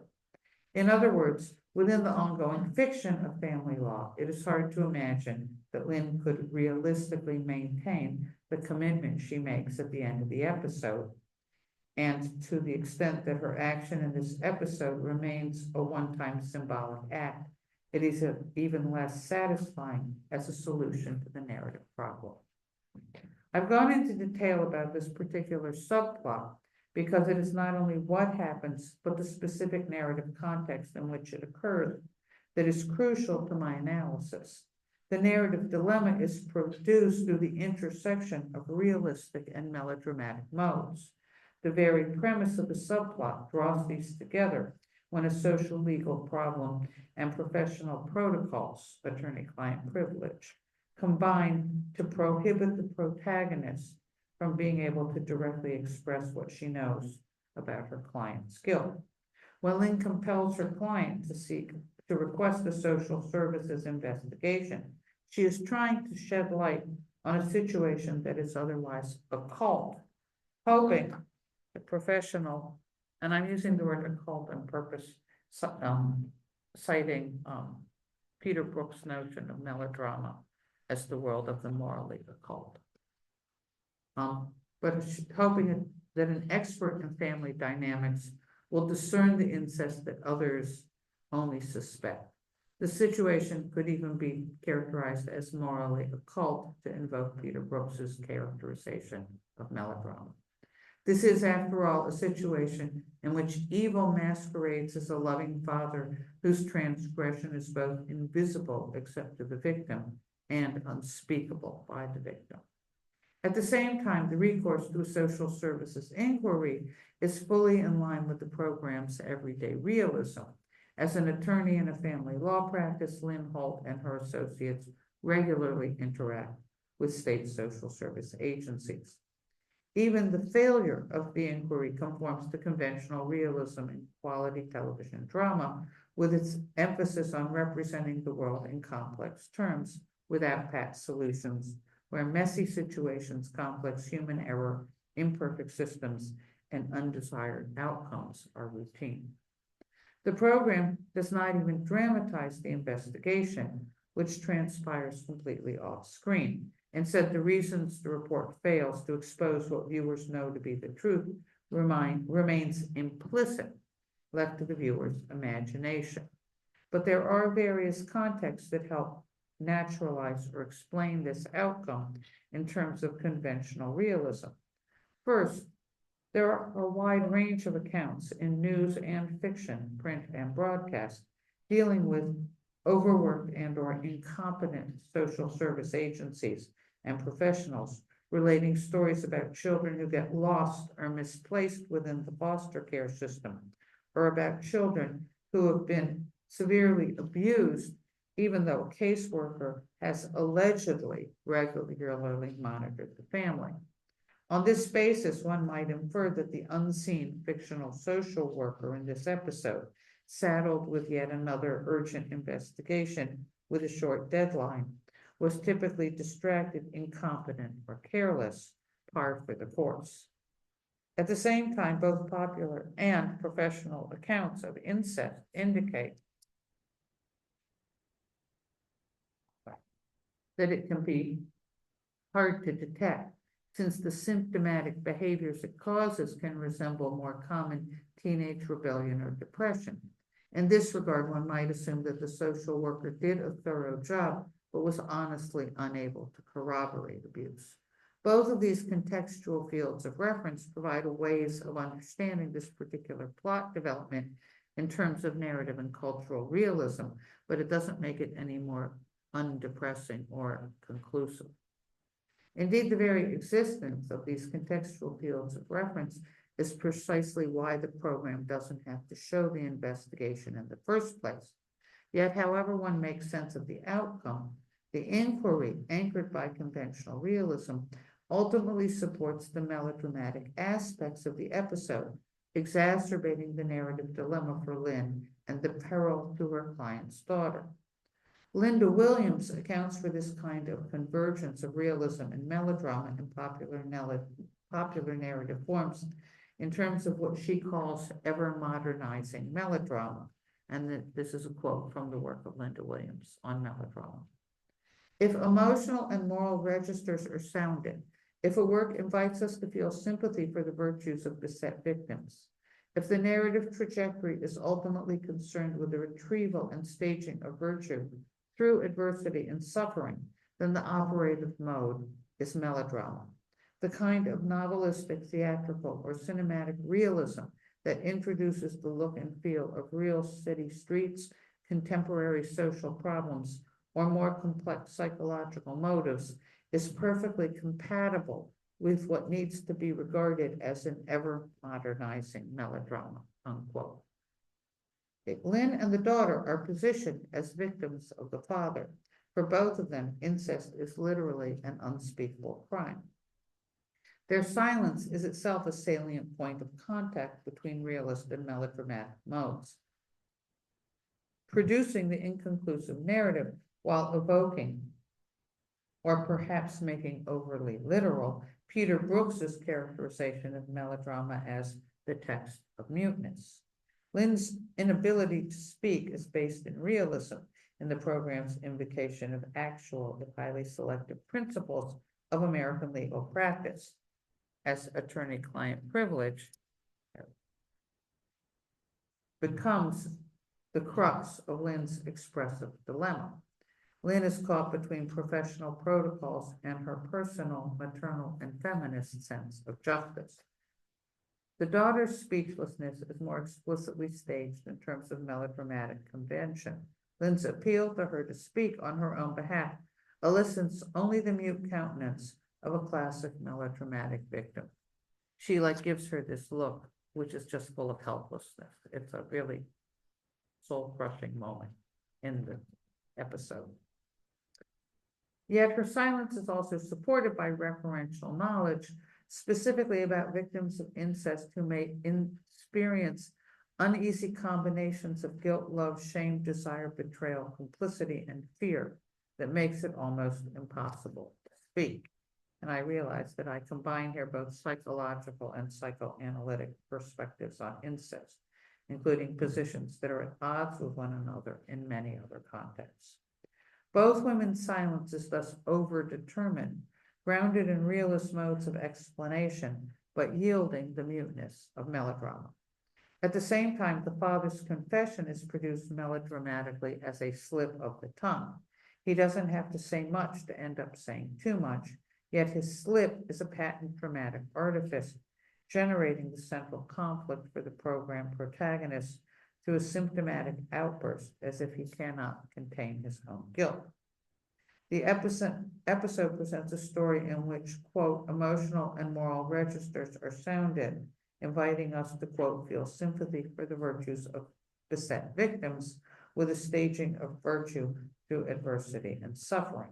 Thus, in Williams's terms, the operative mode is melodrama.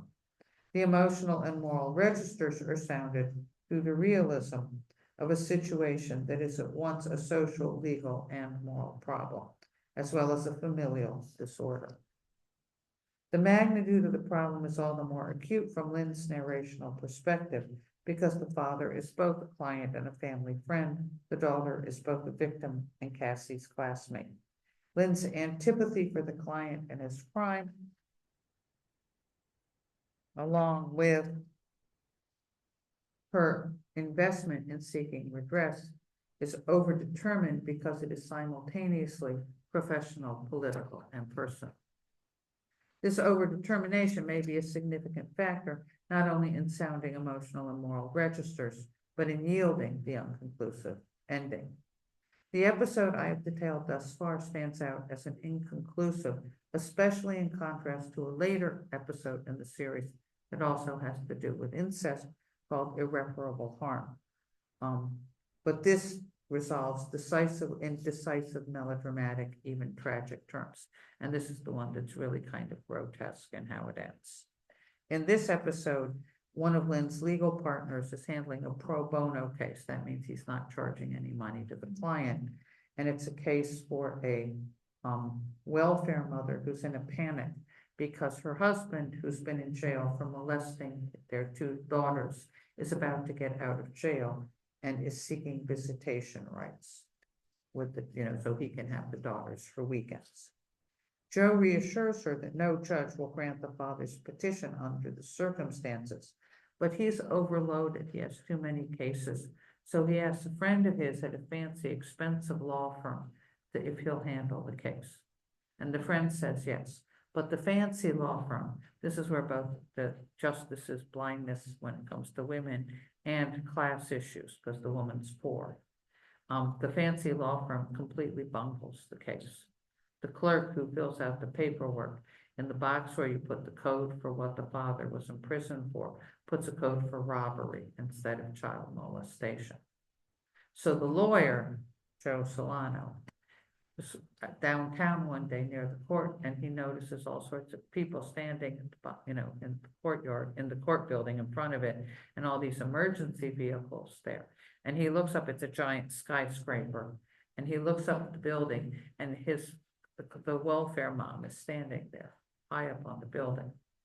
So he goes up to keep her from jumping, and says, and explains to her that he can refile the paperwork and the judge will change the judgment. And she says it's too late, and she points down, and her two daughters are lying dead on rooftops below. It's just, you see this image, it's gruesome. And then before he can say anything else, she steps off the edge of the skyscraper and falls to her death too.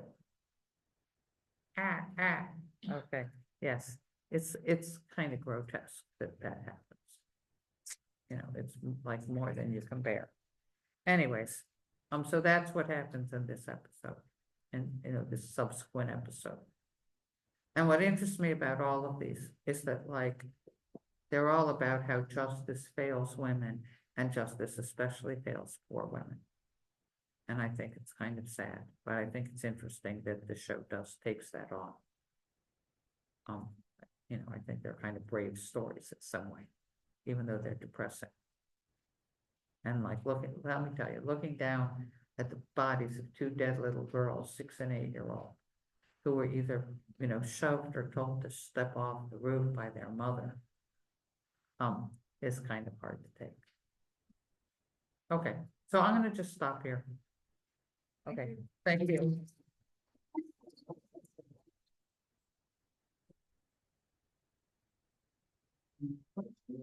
English, or in French, and translated in English.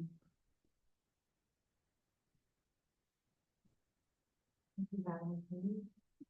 This is a very silly question. I think I've noticed Tony Danza from Who's the Boss on the poster you showed at the beginning. Yeah, it looks like Tony Danza from Who's the Boss. So I was wondering if there is any intertext as far as gender reversals might be. It's on? Okay. Yeah. I don't, yeah, Silly question. yeah, I know. I don't think so. Yeah. No, No, it's not Tony Danza? it's not, no, it's No? not, no, Okay. no. It's not Tony Danza. No. It's someone else. Yeah. Thank you for your talk. I of course would have several comments, and I agree with you that I think it's a political decision not to give a resolution or to give one which reinforces the idea that women are sacrificed, told to sacrifice themselves, and told that there are two ways they can sacrifice their daughters. Yeah. Either by closing their eyes and allowing sexual violence to be inflicted upon them, or by choosing to take them, as Toni Morrison would say, beloved, to the other side and die with the daughters, making a statement about patriarchy. But of course, this means we still live in such a patriarchal society that it's not possible to do justice. So of course, that's the way I would read that episode. Yeah. I noticed, I don't know family law, but I did notice on IMDb that the show has apparently been rebooted unless it has, unless the new show has quote unquote nothing to do with it. Since 2021 on Stack TV, and I see that it's a black cast.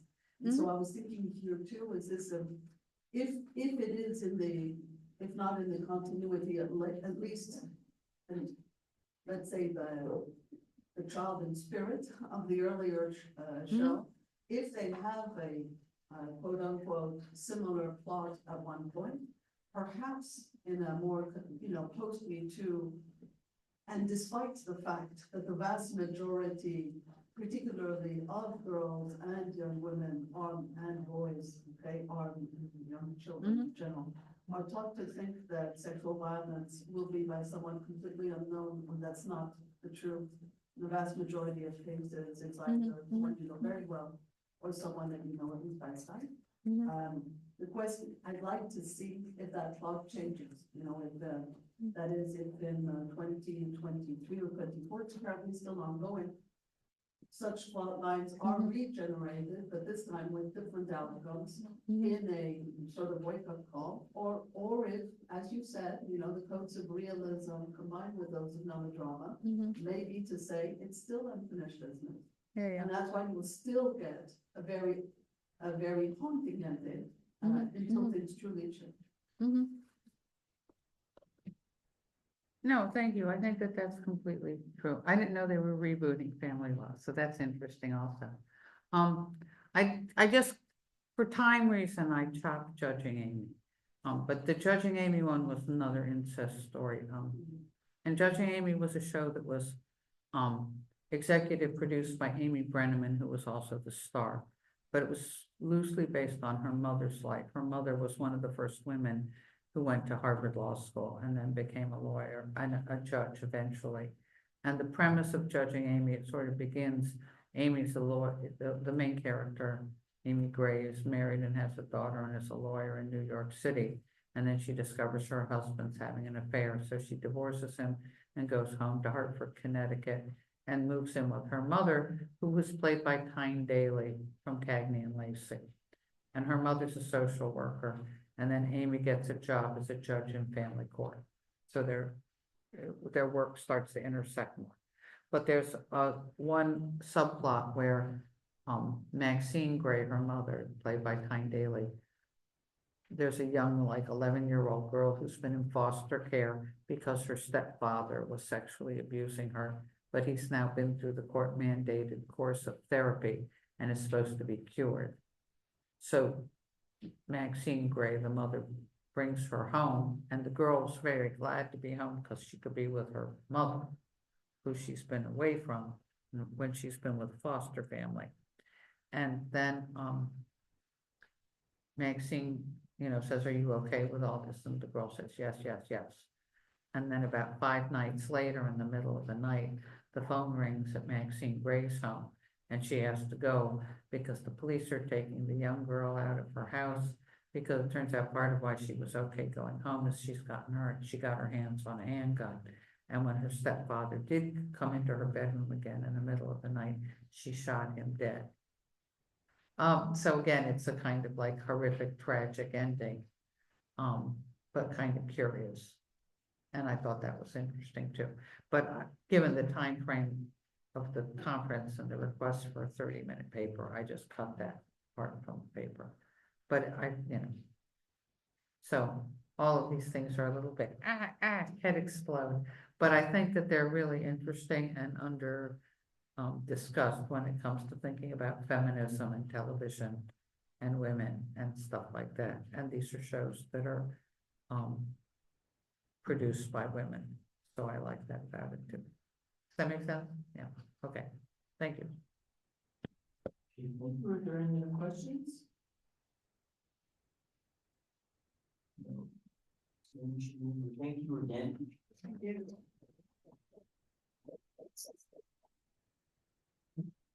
You're going to listen to a second speaker.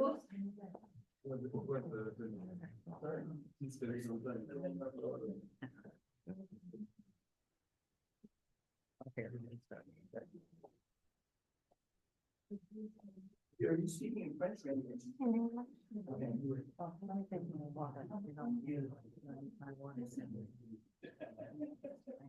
So while Sophie is setting up, I'm going to introduce her. So she is a doctor in television and translation studies. She defended her PhD last year. She's working on a multimodal approach to feminist approach to audiovisual translation, focusing on the HBO series Sex and the City. And it was a wonderful PhD.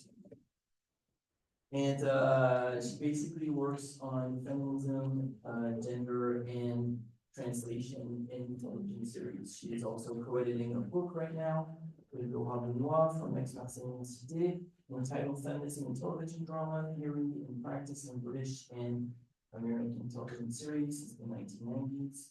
And she will be going back to her early interest in the show of the Betty for today. Go ahead. Thank you. So, no, I'm fine.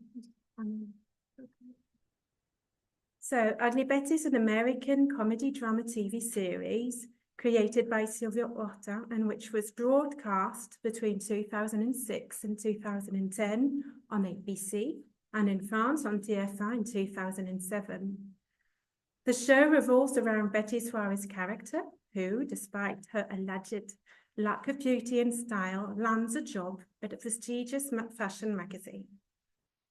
As a child of Mexican immigrants, Betty is presented in the show as a commuter from the local ethnically defined working class neighborhood of Queens to the cosmopolitan Manhattan landscape where she works. I've chosen to talk about this TV show through the analysis of its audio-visual translation, the AVT, because of its cosmopolitan nature and its transnational context. Indeed, Ugly Betty is the 9th incarnation of a TV global phenomenon, to quote Carson McCabe, that began as a Colombian telenovela entitled Yo Soy Betty la Fea. It became so popular that it was broadcast in 22 countries, including the US, where it was broadcast on Telemundo, the second largest major Spanish-speaking US network. Ugly Betty is the product of the internationalization of this franchise. In time, Ugly Betty's also become, like Betty la Fea, an imported series, since the American franchise Ugly Betty has been purchased and broadcast in 33 other countries, thus placing the show's production in a multi-layered transnational context. It is interesting to see how the French AVT has managed to adapt this global phenomenon to a French-speaking context, where the ethnic, cultural, and social issues are very different. I had already analysed the French AVT of the show a couple of years ago, when I was starting research and starting to explore the link between translation studies, TV studies, and gender studies. And at the time, I had analysed how the show's discourse on womanhood and its link to feminist discourses had been translated, and I had found that the French dubbing had drastically transformed many aspects of the show's third wave discourse. But at the time, I'd solely focused on the translation of the dialogues without taking into account the utmost importance of the show's positioning in its historical, social, cultural, and industrial context. Today, I've decided to correct this mistake by organising my translation analysis methodology around the study of elements from Ugly Betty's original American broadcasting context and from its French broadcasting context too. Also, for today's symposium, we've decided to limit my analysis to the study of the show's discourse on the Latin American background of the character. To do so, I've decided to base my translation analysis on specific theories developed by the translation studies after the 1980s, after what is known as the cultural turn, and in particular by using the Skopos theory. So, according to Hans Vermeer and Katharina Reitz, each text has one or several functions, a specific goal for a specific target audience that would trigger specific reaction. The original text Skopos should always be defined and confronted to the translated text Skopos. And questions such as these should be asked when analysing the translation. For whom was this text written? For whom was it translated? And for what reason? So my goal today is to analyse how both broadcasting contexts, the American and French ones, may have influenced the Skopos of the source text and the Skopos of the translated one. And to do so, in the first part of today's presentation, I'll describe the American and French broadcasting context of the show. And in the second part, I will analyse the AVT of the show. I will use the contextual elements I've developed in the first part of this presentation to draw conclusions on my translation analysis and understand to what extent the French AVT has followed or not the industrial strategies of the American network and of TF1, thus putting into practice Vermeer and Reit's Skopos theory.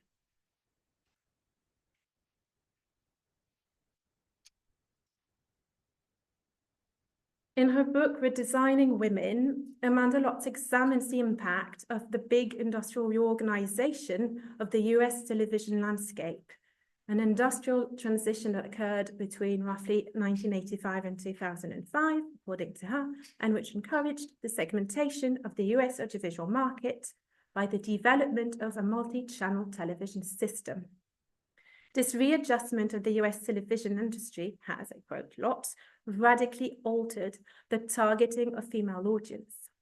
In this period, the post-network era, to which Ugly Betty belongs, new financial strategies are put in place when it comes to creating series, as we go from broadcasting, which means creating a program that will resonate to a large audience, to narrow casting, a program which will target a small, specific audience de niche in French.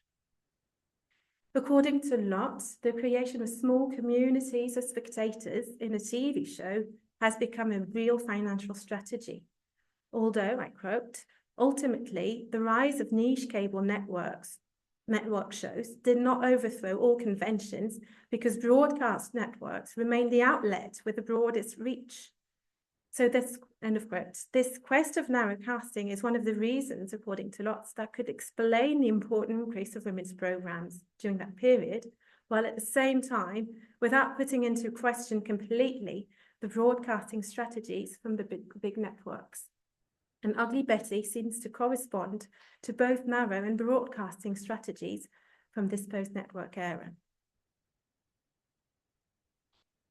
The show clearly plays on the niche audience of the Latino community, which is something Salma Hayek, one of the show's producers and actress on the show, has stated explicitly while campaigning for the show. We've been trying to bring the Latino experience to television for many years. I was a big fan of Betty La Fea because it was different. It was very funny.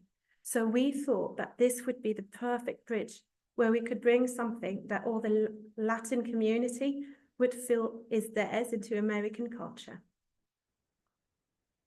The show has been acclaimed for its representation of a Chicana character. It is one of the first American shows portraying so many Latino characters to have won so many awards.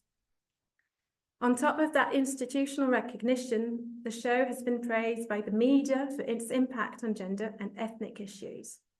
Finally, the show is said to have had a direct influence on American politics, and in 2010, it attracted the attention of the United States Congress, and the show received praises from the Californian Congresswoman, Hilda Solis, for its positive portrayal of Latino life in the United States.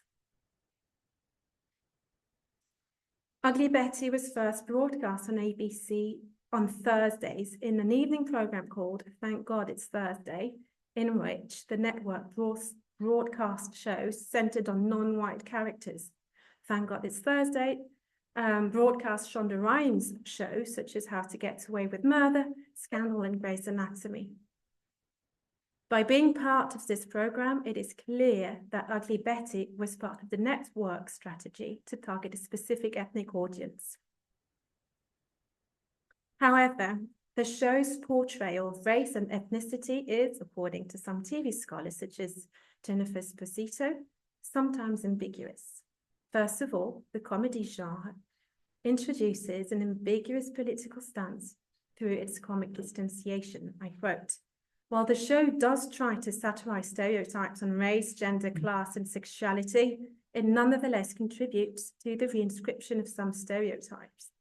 It is hardly surprising that comedy often perpetuates or draws uncritically on racist and sexist stereotypes, since they provide a ready-made set of images or deviation from social and cultural norms. In addition, utilizing comedy to explore complex issues allows for the topics to be taken less seriously."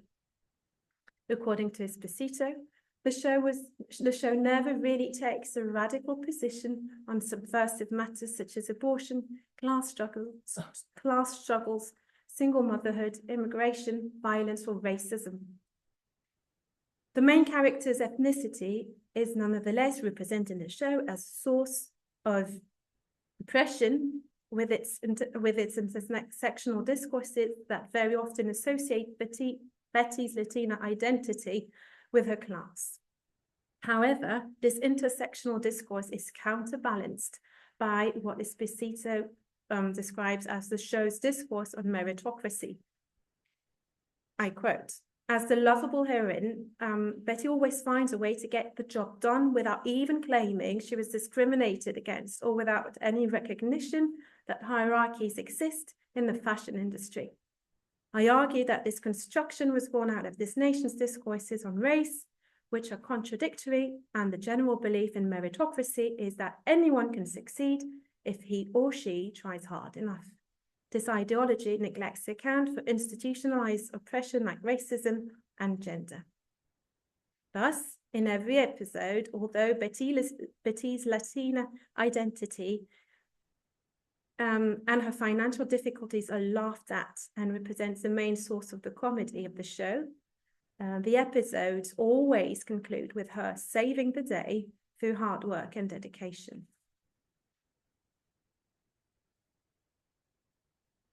Furthermore, the show also seems to be the result of a network's traditional strategy of trying to reach out to the largest audience possible. Indeed, according to Michelle Hilms, while playing on the generic codes of the telenovela, Ugly Betty also uses generic conventions from the workplace drama, the soap opera, and the family drama, thus making it a show targeting a larger audience than just a niche audience targeted by the Colombian telenovela when it was broadcast on the US networks.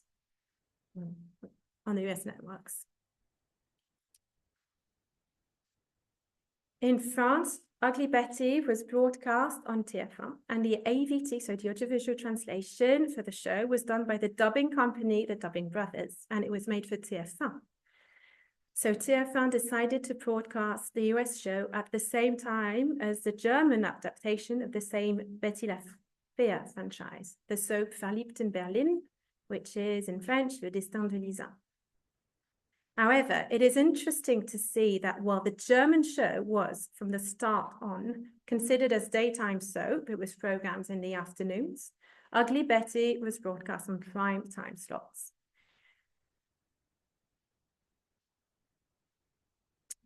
Several reasons can explain why TF1 was so interested in Ugly Betty, taking the risk to broadcasting in the same year 2 adaptations of the same franchise, and considered Ugly Betty to be prime time material.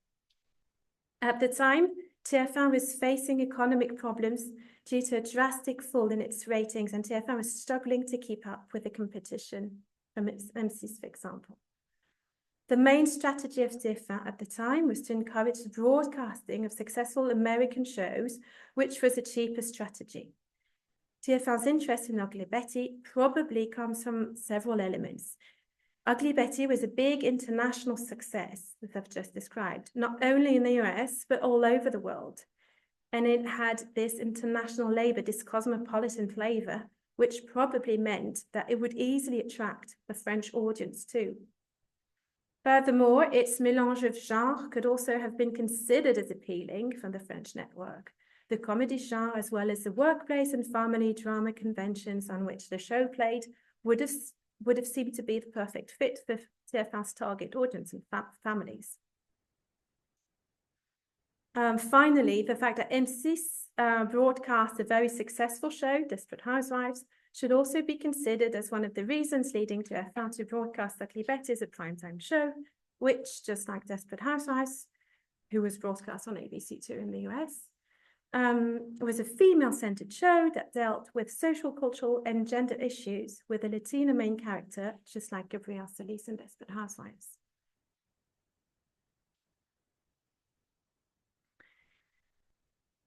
I've chosen to focus for today's presentation on the translation of the show's discourse on Hispanic culture for 2 reasons. First, it is something that I hadn't done before and wanted to explore since it is a central aspect of the show, and since ABC seemed to have used this aspect to promote the series. Second, this represents a real translation challenge, and thus it is interesting to see which strategies the translation and adaptation team has decided to follow, while at the same time complying to TF1's industrial and cultural politics. I've chosen to focus on two main elements of the show's discourse on the Latina culture. So the translation of the multicultural discourse of the show, food and bilingualism, and the translation of the show's discourse on ethnic stereotypes, the comedy, and the intersectional tone. In translation studies, the notion of foreign is central, since it encapsulates the act of translation itself, how to take into account the specificities of a foreign culture when adapting a work from one language to another. There are two main approaches in translation studies when it comes to reflecting upon the degree of foreignness in a translation. On the one hand, you can decide to prioritize a target culture and language, the culture towards which you translate, and thus erase as much as possible this degree of foreignness in order to make sure that your translation sounds natural. This is what we call target-oriented translation, or traduction cibliste, or domestication. So foreign words or cultural specificities are adapted as much as possible through translation concepts such as équivalence or adaptation. On the other hand, you can decide to prioritize the source text, what we call the source-oriented translation or traduction sourcière, and decide to be as close as possible to original text, even if it means that your translation will sound foreign. You would then use specific translation processes to preserve the foreignness of the text, such as des emprunts or des reports. It is well known that traditionally the European audiovisual translation strategy up until the late 2000s was a target-oriented strategy for obvious financial reasons. It was important to make sure that the foreign shows broadcast on national networks didn't sound too foreign in order to attract and please the largest audience possible. And TF1 is no exception and has gone even further by even using AVT as a form of censorship. It is the case with elements such as register violence or elements considered as politically incorrect in shows such as Grey's Anatomy, CSI, and Dr. House. Also, I have demonstrated in my previous work on Ugly Betty that the French dubbing of the show had altered many aspects of the show's discourse on gender identities and gender oppression. So when I started my translation analysis for this symposium, I logically thought that I would find the same patterns in the French dubbing. I thought that the TF1 network would have wanted to follow a target-oriented translation strategy when tackling these Hispanic cultural references. But I was wrong. After having analysed these themes, I had to admit that I was actually really surprised, since these aspects were translated following a source-oriented translational strategy. The adaptation team had chosen to keep as much references as possible to the character's Hispanic culture.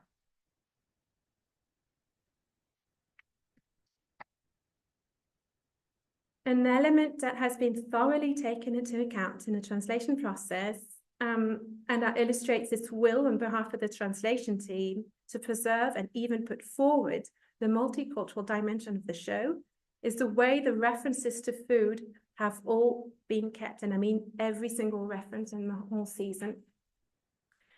They have been translated following a source-oriented strategy.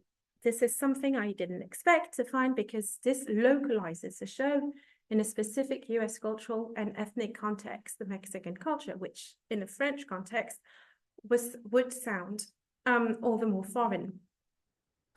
So references to Mexican and Latino food specialities have all been kept in the French AVT by translation strategies such as emprunt or report, as we can see in item A, which is unusual since in the AVT of many other series from that time or from before, these food references in general have been adapted. It's the case in Grey's Anatomy and Sex and the City, where you've got donuts becoming beignets, muffins becoming petit gâteau, or cookie becoming biscuit. Here, Spanish words such as empanadas, dulce de leche, tamales are blended in the French dialogues, just like it is the case in the English dialogue in the original version. Sometimes these food references are illustrated by close-ups, especially when these specialities play a role in the character's narrative arc. It is the case with Ugly Betty's Empanadas in season 1, episode 1. In these cases, we can understand that the French AVT has kept a specific reference to match the images of these empanadas. But apart from a couple of punctual examples and the rest of the show in general, these specialities are only referred to in the dialogues and we don't really see them on screen. So there's no real need to translate them with emprunt. The viewers would have understood the show just the same. But the AVT has taken into account the fact that these references contribute to the multicultural specificity of the show. Also, it is interesting to see how precise the translation is. Indeed, the dubbing actors have been careful to reproduce in French the Spanish accentuation and pronunciation when speaking the names of the Mexican specialities. The same source-oriented translation strategy has been adopted when translating the way the Juarez, so Betty's family, punctuate their family discussions in English with Spanish words. This form of bilingualism especially occurs when they're at home speaking to one another and expressing their love or concern for one another, as we can see in item B. This bilingualism is thus mainly associated to these family scenes. Expressions such as mi amor, mija, are always systematically retranscribed in the French version as emprunt in French version. So mi amor, mama, mija, also in French. But the characters also use Spanish words such as siéntate, mírame, vámonos to punctuate physical gestures or to start or finish a conversation and do not hold a very important role in the understanding of a sentence. They're used in Spanish in order to help the viewers understand the bilingual status of the household and could have been easily left aside in the translation process without altering the meaning of the discussion or preventing the viewers from fully understanding what is happening. But there again, the French AVT has deliberately chosen to transcribe almost every Spanish word and to embed them in the French sentences, using again the same precision as with the culinary specialities by having the dubbing actors keep the Spanish pronunciation. In these two items, so the food and the bilingualism, the systematically use of emprunt or report to translate the Mexican food specialities and bilingualism underline the fact that the Latina dimension of the show seems to have been marked as an important element to be taken into account in the translation process, and thus could illustrate the idea that for TF1, one of Ugly Betty's main characteristics is its cosmopolitan dimension. It could be argued that this multicultural dimension is essentially articulated around the Juarez household and their strong family values. Cooking Mexican specialities are usually Ignacio and Betty's family tradition. The bilingual dialogues often occur in a Juarez home. Thus, we can say that the source-oriented translation strategies, when it comes to these elements, can also be seen as TF1's wish to target family audiences and thus to define Ugly Betty as family drama. But other elements of the show's AVT also illustrates the fact that the translation team has also carefully respected the fact that Ugly Betty is also a comedy with an intersectional discourse. The show's play on stereotypes on Latino characters and on political incorrectness is source of comedy, but also of satire, since the jokes on Betty's Latinaness very often revolve around her social background and her family's difficult financial situation. The translation choices reflect clearly this dimension, as we can see in these examples. These following examples illustrate how the show's comedy is based on the contrast between the bourgeois snobbiness of the mode people where Betty works and Betty's social and financial background. I will only focus today on the first example because I think I'm running out of time. So just the first one here. The French AVT, far from shying away from its political incorrectness, has taken into account this central aspect of the show's comedy. So in season 1, episode 2, when Betty has brought back home the book of the last mode volume, Amanda, who's one of Betty's co-workers, laughs about the fact that the only use of, that Betty could make of this book is to fix her broken table, the wobbly leg. Amanda jokes on the fact that Betty's housing conditions are bad because she comes from Queens. Oh, to Queens, oh, did she need to fix a wobbly leg under her coffee table? Both the dubbing and the subtitling versions translated this joke by also explicitly associating Queens to the wobbly table in French. Amanda also directly associates Betty's origins, so Queens and her Mexican background, with a reference to the chimichurri sauce. And so she associates this to her financial and social background with the wobbly leg table. And it's taken into account in the dubbing version. And the dubbing version goes even further because it uses the word souillon, which stresses all the more this association.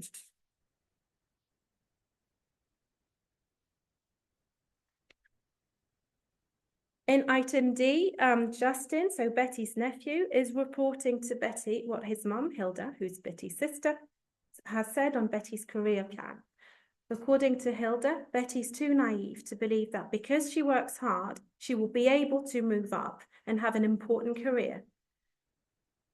By using the expression people like us, Hilda refers to the fact that families such as theirs, with their ethnic and social background, cannot escape their social fate. And this is a discourse that Hilda has throughout season 1 repeatedly. According to Hilda, success stories for Latinas like Jennifer Lopez's career are rare exceptions. The French expression used in the dubbed version, notre catégorie, perfectly illustrates Hilda's resignation and the idea that they are trapped inside a limited and limiting label. There's no escape from their ethnicity. The word catégorie ceased to have been used instead of race or ethnicity, and thus also represents, just like the English version, the English expression like us, a euphemism to talk about racism. This illustrates the show's ambiguous stance on racism. Indeed, throughout the entire season, which is 23 episodes, lasting each 42 minutes, words such as racism, racist, or discrimination are never mentioned. Racism is referred to through euphemism or through the sarcastic comparisons and remarks from other characters to Latinas cliches, we can see in item E. So Betty is compared to Human Piñata, a Mexican banshee, the empanada girl, or Hilda is called Cesar Chavez in his push-up bra. So all these expressions are always translated precisely by the French AVT. But what does that tell you about a show centered on a non-white character, never using direct references to racism? This confirms Esposito's argument that the show never really takes position on these racial issues. And these 3 items illustrate the idea that the French AVT has taken into account the show's generic characteristics of the comedy by making sure that the translation choices also convey the satirical comments, the political incorrectness of the jokes about race, ethnicity, and social issues, while at the same time never addressing the question of racism directly. And I'm almost finished. However, there's one aspect in the show's discourse on ethnicity that has been left completely aside by the AVT, which creates a contrast with the rest of the AVT choices that had translated so precisely the discourse on ethnicity. The French dubbing team decided to erase all references to one of the characters' Latina origins. Sophia Reyes, played by Salma Hayek, has an accent and is a Latin American, and her culture and her accent completely disappeared in the dubbed version without even using compensation strategies. Sophia Reyes, Daniel Mead's interest, so Daniel is Betty's boss, in season 1, is a radical, successful feminist journalist who manages a feminist magazine and who's written several feminist bestsellers. At the end of the first season, it turns out that Sophia has tricked Daniel Mead by seducing him and manipulating him into asking her to marry him in order to publicly humiliate him on live television and punish him for his toxic behavior towards women. In the French dubbed version, the character loses her accent. The dubbing actress has no accent whatsoever, and all references to Sophia's mother tongue, for example, her outburst in Spanish, as you can see here in the following episodes, are translated into French, and the Spanish has been completely discarded. This is very surprising since it is an essential element of the character's narrative arc. Reya's Latinaness is over-sexualized in the show in order to denounce the stereotypes the stereotype of the hypersexualized Latina character. The character plays on her Latinaness, her accent, and her origin to tease and seduce Daniel at the same time denouncing many stereotypes on hypersexualized Latina women on screen. The element this element contrasts with the rest of the AVT, which with the way, for example, the Suarez bilingualism has been thoroughly translated. Also, in the rest of the show, other minor characters with foreign accents or speaking other languages have been correctly translated, although they do not play an important role in the series. So why was Sophia's Latinaness completely discarded? Sophia's example clearly indicates a specific domestication strategy, which leads me to think that Sophia's ethnicity linked to her sexuality were considered as too transgressive for some reason by the AVT team for its target and by TF1 for its target audience. To conclude, we have seen in this presentation the very important role played by the industrial, political, and cultural context when analyzing the scopus of a translated text. In this case, it is clear that Ugly Betty's American and French broadcasting context could explain the source-oriented strategies followed by the translation team. Obviously, TF1 couldn't have been targeting the Latin American community in France, but the source-oriented strategy underlines the fact that Ugly Betty is considered by TF1 as a family show with a strong discourse on meritocracy. It's a show that is more than just a soap opera. It's a show in which the political incorrectness of its joke on racial and social issues, as well as its multicultural dimension, adds a particular flavor that was considered as strategically interesting for TF1, while remaining fun enough and not too subversive. The analysis of Salma Hayek's character also underlines the fact that in Ugly Betty's case too, the AVT still operates a form of censorship as a way to tone down what is considered too subversive for the target audience. Finally, it is interesting to see how the study of the AVT of a show and the study of its scopus could help shed light on the industrial and cultural politics at stake in the TV industry, whether in France or in the US. Thank you for your attention.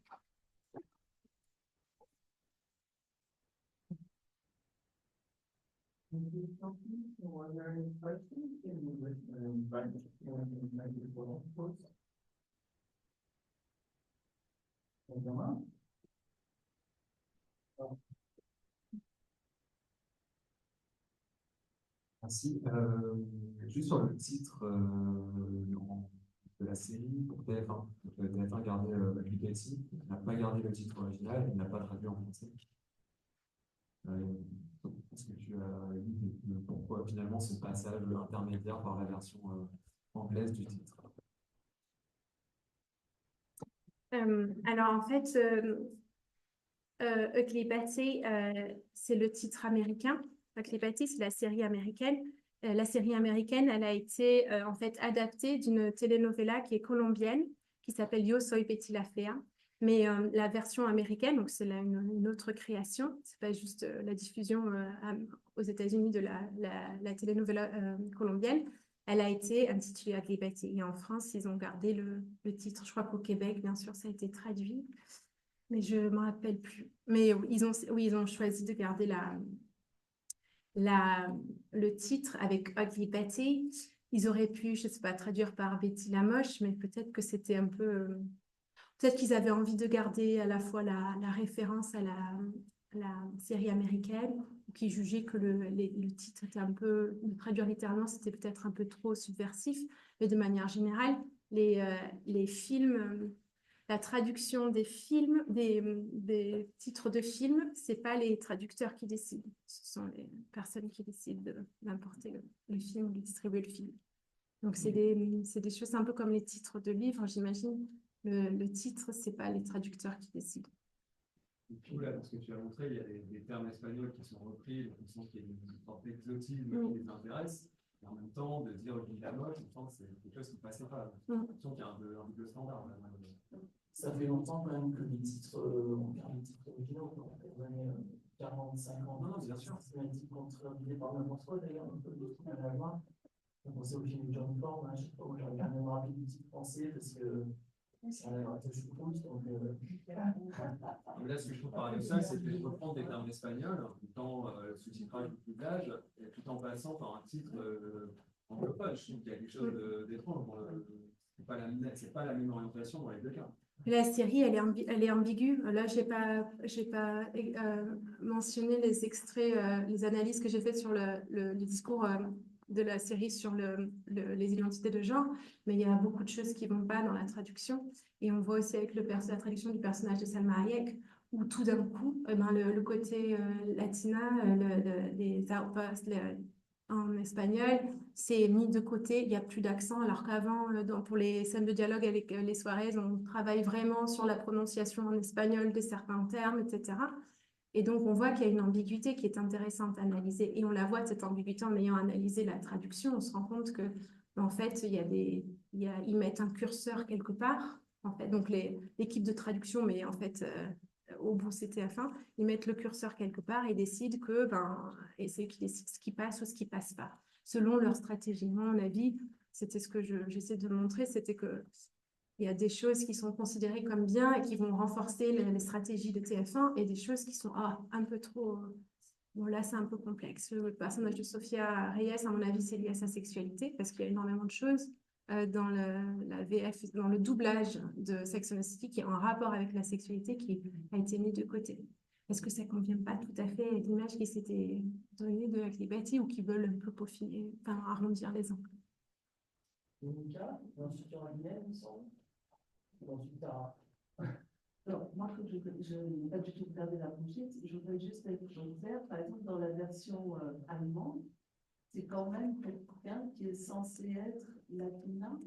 Non, pas du tout. Ah, alors voilà, parce que pour moi, ce qui est transparent, c'est que TF1 cible un public qui en France ne trouve pas sur TF1 de séries qui est sur ce public, c'est-à-dire qui sont les personnes racisées en France. Et donc, il y a un jeu sur... on va surtout pas faire une série, ce serait une famille, par exemple, d'origine maghrébine, des pays du Maghreb, parce que alors là, on perdrait une grande partie de la population blanche qui choisit de voir TF1 et qui nous quitterait définitivement pour ne plus regarder que CNews, par exemple. Donc, on va quand même exoticiser, mais ça sera... Comment dire, ce sera à la fois vous et pas vous pouvez vous identifier, ça parlera des latinas, etc.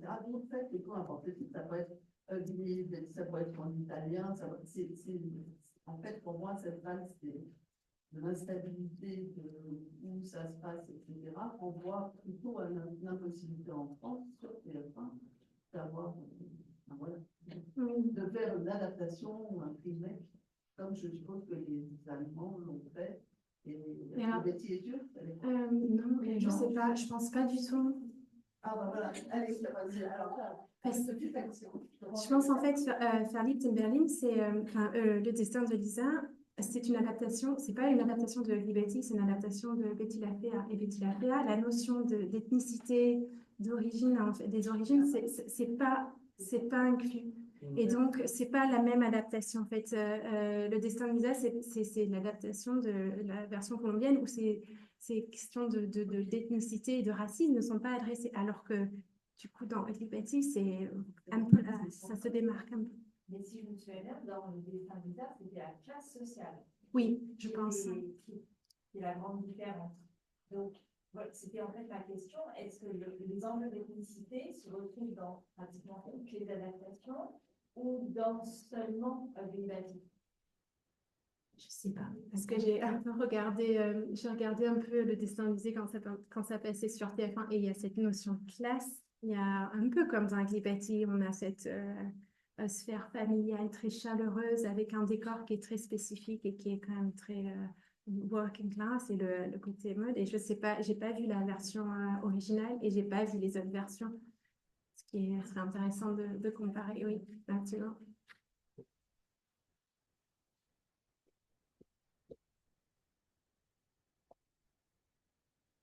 Merci beaucoup, c'était vraiment passionnant. J'avais une question pour revenir sur le cas Salma Hayek et le doublage qui ignore son accent. Je me demandais si ce n'était pas aussi lié en fait, à la notoriété de Salma Hayek, au fait que c'est une star identifiée par le public français. Et je pensais à Antonio Banderas, par exemple, en entretien avec un vampire et Zorro, ça devient une star et son accent passe de quelque chose de grotesque à quelque chose de totalement neutre. Est-ce qu'il n'y aurait pas le même procédé ici? Alors, je pense pas, j'en ai pas parlé parce que j'avais pas le temps. Mais il y a un autre personnage qui est aussi un personnage important dans Glibati, qui est Christina. Je sais pas si vous connaissez Glibati. Bon, il y a la couturière de mode qui est écossaise. Et elle, c'est pareil, c'est un personnage qui est secondaire, mais qui est présent dans chaque épisode sur les 4 saisons. Sa culture écossaise, elle est complètement mise de côté. Alors que dans la série, vraiment, il joue sur ça. Moi, on peut les mettre en parallèle, le personnage de Salma Hayek et et ce personnage écossais, parce que Christina, la couturière, elle est un peu scandaleuse, quelqu'un qui boit beaucoup, qui jure beaucoup, qui a une sexualité assez libérée, bien sûr, les autres personnages de mode associent son côté un peu subversif à son origine écossaise, et ça. Pour moi, le fait que TF1 l'ait mis complètement de côté, qu'il y a un tel travail sur la culture latinoise de Betty, montre qu'en fait, ils ont trouvé ce personnage et le personnage de Salma Hayek un peu trop subversif. Et je pense pas que ce soit lié, c'est pour ça que je pense pas que ce soit lié au fait que ce soit Salma Hayek qui joue. Ce qui est bizarre parce qu'en fait, du coup, c'est interpellant. Merci beaucoup.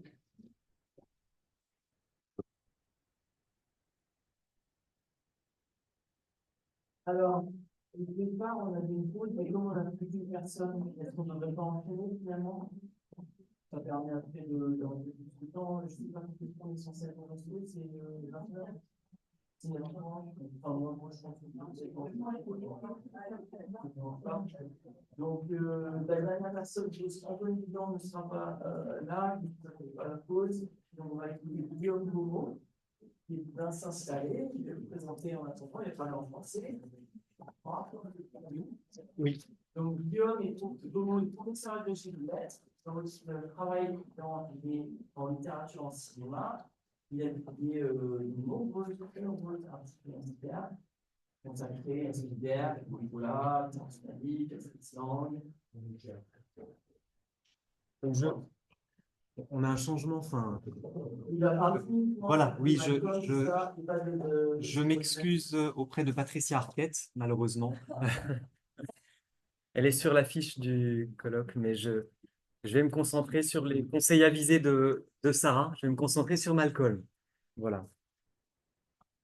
Alors, est-ce que vous m'entendez? Oui. Ok. Voilà. Alors, comment construire et mettre en scène une figure maternelle dans une fiction sérielle populaire des années 2000? Et partant, quelle image de la mère de famille états-unienne cette série choisit-elle alors de façonner et d'illustrer? Ces interrogations guideront nos analyses de la série de network Malcolm, diffusée sur le réseau Fox entre 2000 et 2006, et qui suit au long de ses 7 saisons, dans une tonalité burlesque, les aventures quotidiennes d'une famille nombreuse de 4 puis 5 garçons, à la tête de laquelle ne se trouve pas tant le personnage du père, Hal, joué par Bryan Cranston, que celui d'une matriarche singulière, Lois, interprétée par Jane Kaczmarek. au milieu d'une fratrie qui dessine les garçons à partir de types comiques variés, le rebelle, l'idiot, l'artiste, se distingue ainsi le fils surdoué Malcolm, Frankie Muniz, qui commente régulièrement les péripéties du show lors d'apartés adressés au public. Si l'esthétique et l'idéologie, les inventions formelles et les orientations sociopolitiques tissent au cœur de Malcolm des liens cardinaux, c'est sans doute avant tout à travers la question du pouvoir féminin et de sa figuration que la série interroge son temps en mettant à l'épreuve l'agentivité de Loïs, sa puissance d'agir et de modifier l'ordre des choses autour d'elle en quelque sorte. Car une forme d'angoisse pavillonnaire et d'aliénation propre au lotissement suburbain semble menacer l'héroïne féminine de Malcolm.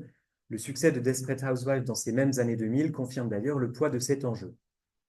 Lors d'un retour en arrière très ironique, la série nous montre ainsi la mère de Malcolm, encore lycéenne, refuser le conformisme social et le projet cauchemardesque consistant à fonder un foyer auquel elle va pourtant adhérer, mais d'une manière originale.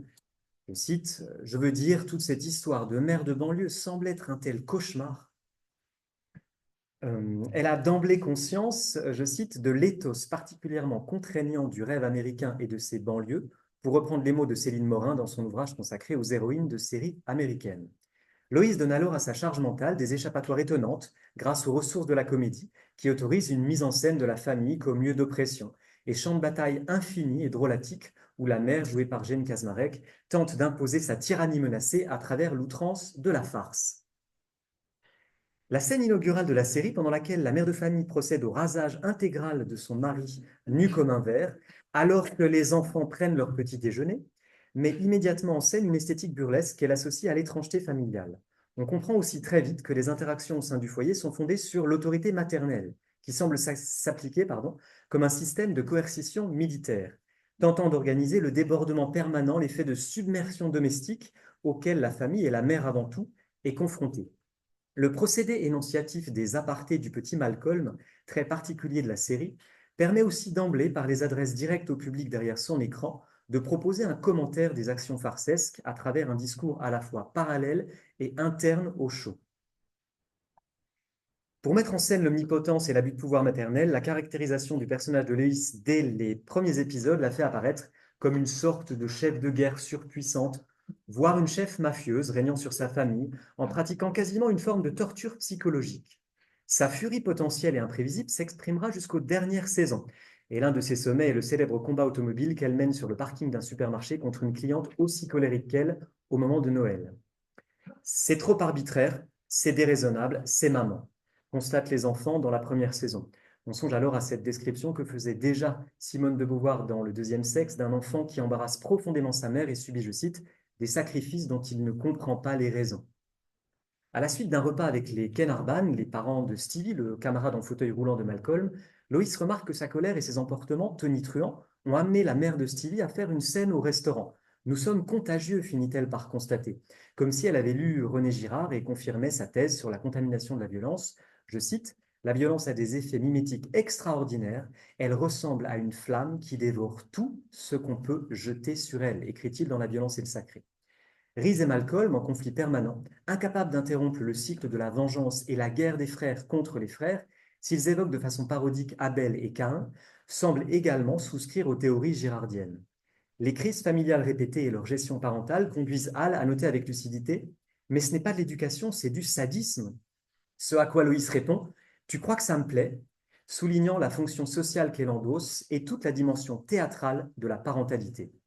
Au début de la saison 3, Reese dit à sa mère « J'aimerais que tu sois morte » et les enfants rêvent que leurs parents divorcent pour échapper à Loïs, mère étouffante à la lettre et dans tous les sens, comme lorsqu'elle bouche la paille qui permet au petit Dewey de respirer, tandis qu'il se cache dans le bac à sable par peur d'aller chez le médecin. Dans Malcolm, Loïs et les autres figures maternelles autoritaires que la série met en scène sont régulièrement associées à l'imaginaire de la monstruosité, dans un élan corrosif qui remonte au cinéma burlesque, tel que Peter Krall en parle justement dans son ouvrage « Le burlesque ou morale de la tarte à la crème », je cite, « Au-delà du père, on s'en prend également ainsi à toute l'institution familiale, sans épargner la mère, qui pourtant jouit en Amérique d'un véritable culte. Chez le seul Langdon, sous les traits d'une mégère violente et hargneuse, l'image de cette dernière prend les dimensions d'une antidéesse maléfique. » Fin de citation. Malcolm dessine pour un psychologue sa mère en ogresse qui le dévore. Loïs détruit par accident en rentrant du travail toute une ville en Lego, construite par Dewey et Hal. Elle fait des remarques à Malcolm sur la taille exagérée de ses sous-vêtements en les pliant. Tu as la folie des grandeurs, mon garçon, qui émascule symboliquement le jeune héros. Je rêve d'un souvenir d'enfance que je n'aurais pas besoin de refouler à l'âge adulte, nous dit-il alors dans un de ses apartés qui rappelle les clins d'œil de la slapstick comédie et les adresses au public propres au mode de représentation primitif du cinéma décrit par Noël Birch dans La lucarne de l'infini, tout en soulignant l'aspect proprement spectaculaire du show par le dévoilement des coutures de la représentation que permet cette convention théâtrale. Dévorante, destructrice, castratrice, cette mère fléau obéit sans doute à une misogynie persistante au début des années 2000, mais la série montre bien qu'elle prend en charge seule des activités domestiques et professionnelles qui expliquent certaines de ses réactions face à l'oisiveté masculine qui l'entoure. Lorsque Reese, Malcolm et Dewey participent à une séance chez le psychologue, occasion d'une analyse de la série par elle-même, les garçons se considèrent comme normaux et ne dépassent pas le stade tautologique en constatant que maman, c'est maman. Le psychologue voudrait écarter Malcolm de sa famille pour le sauver et on découvre ici tout le projet du show.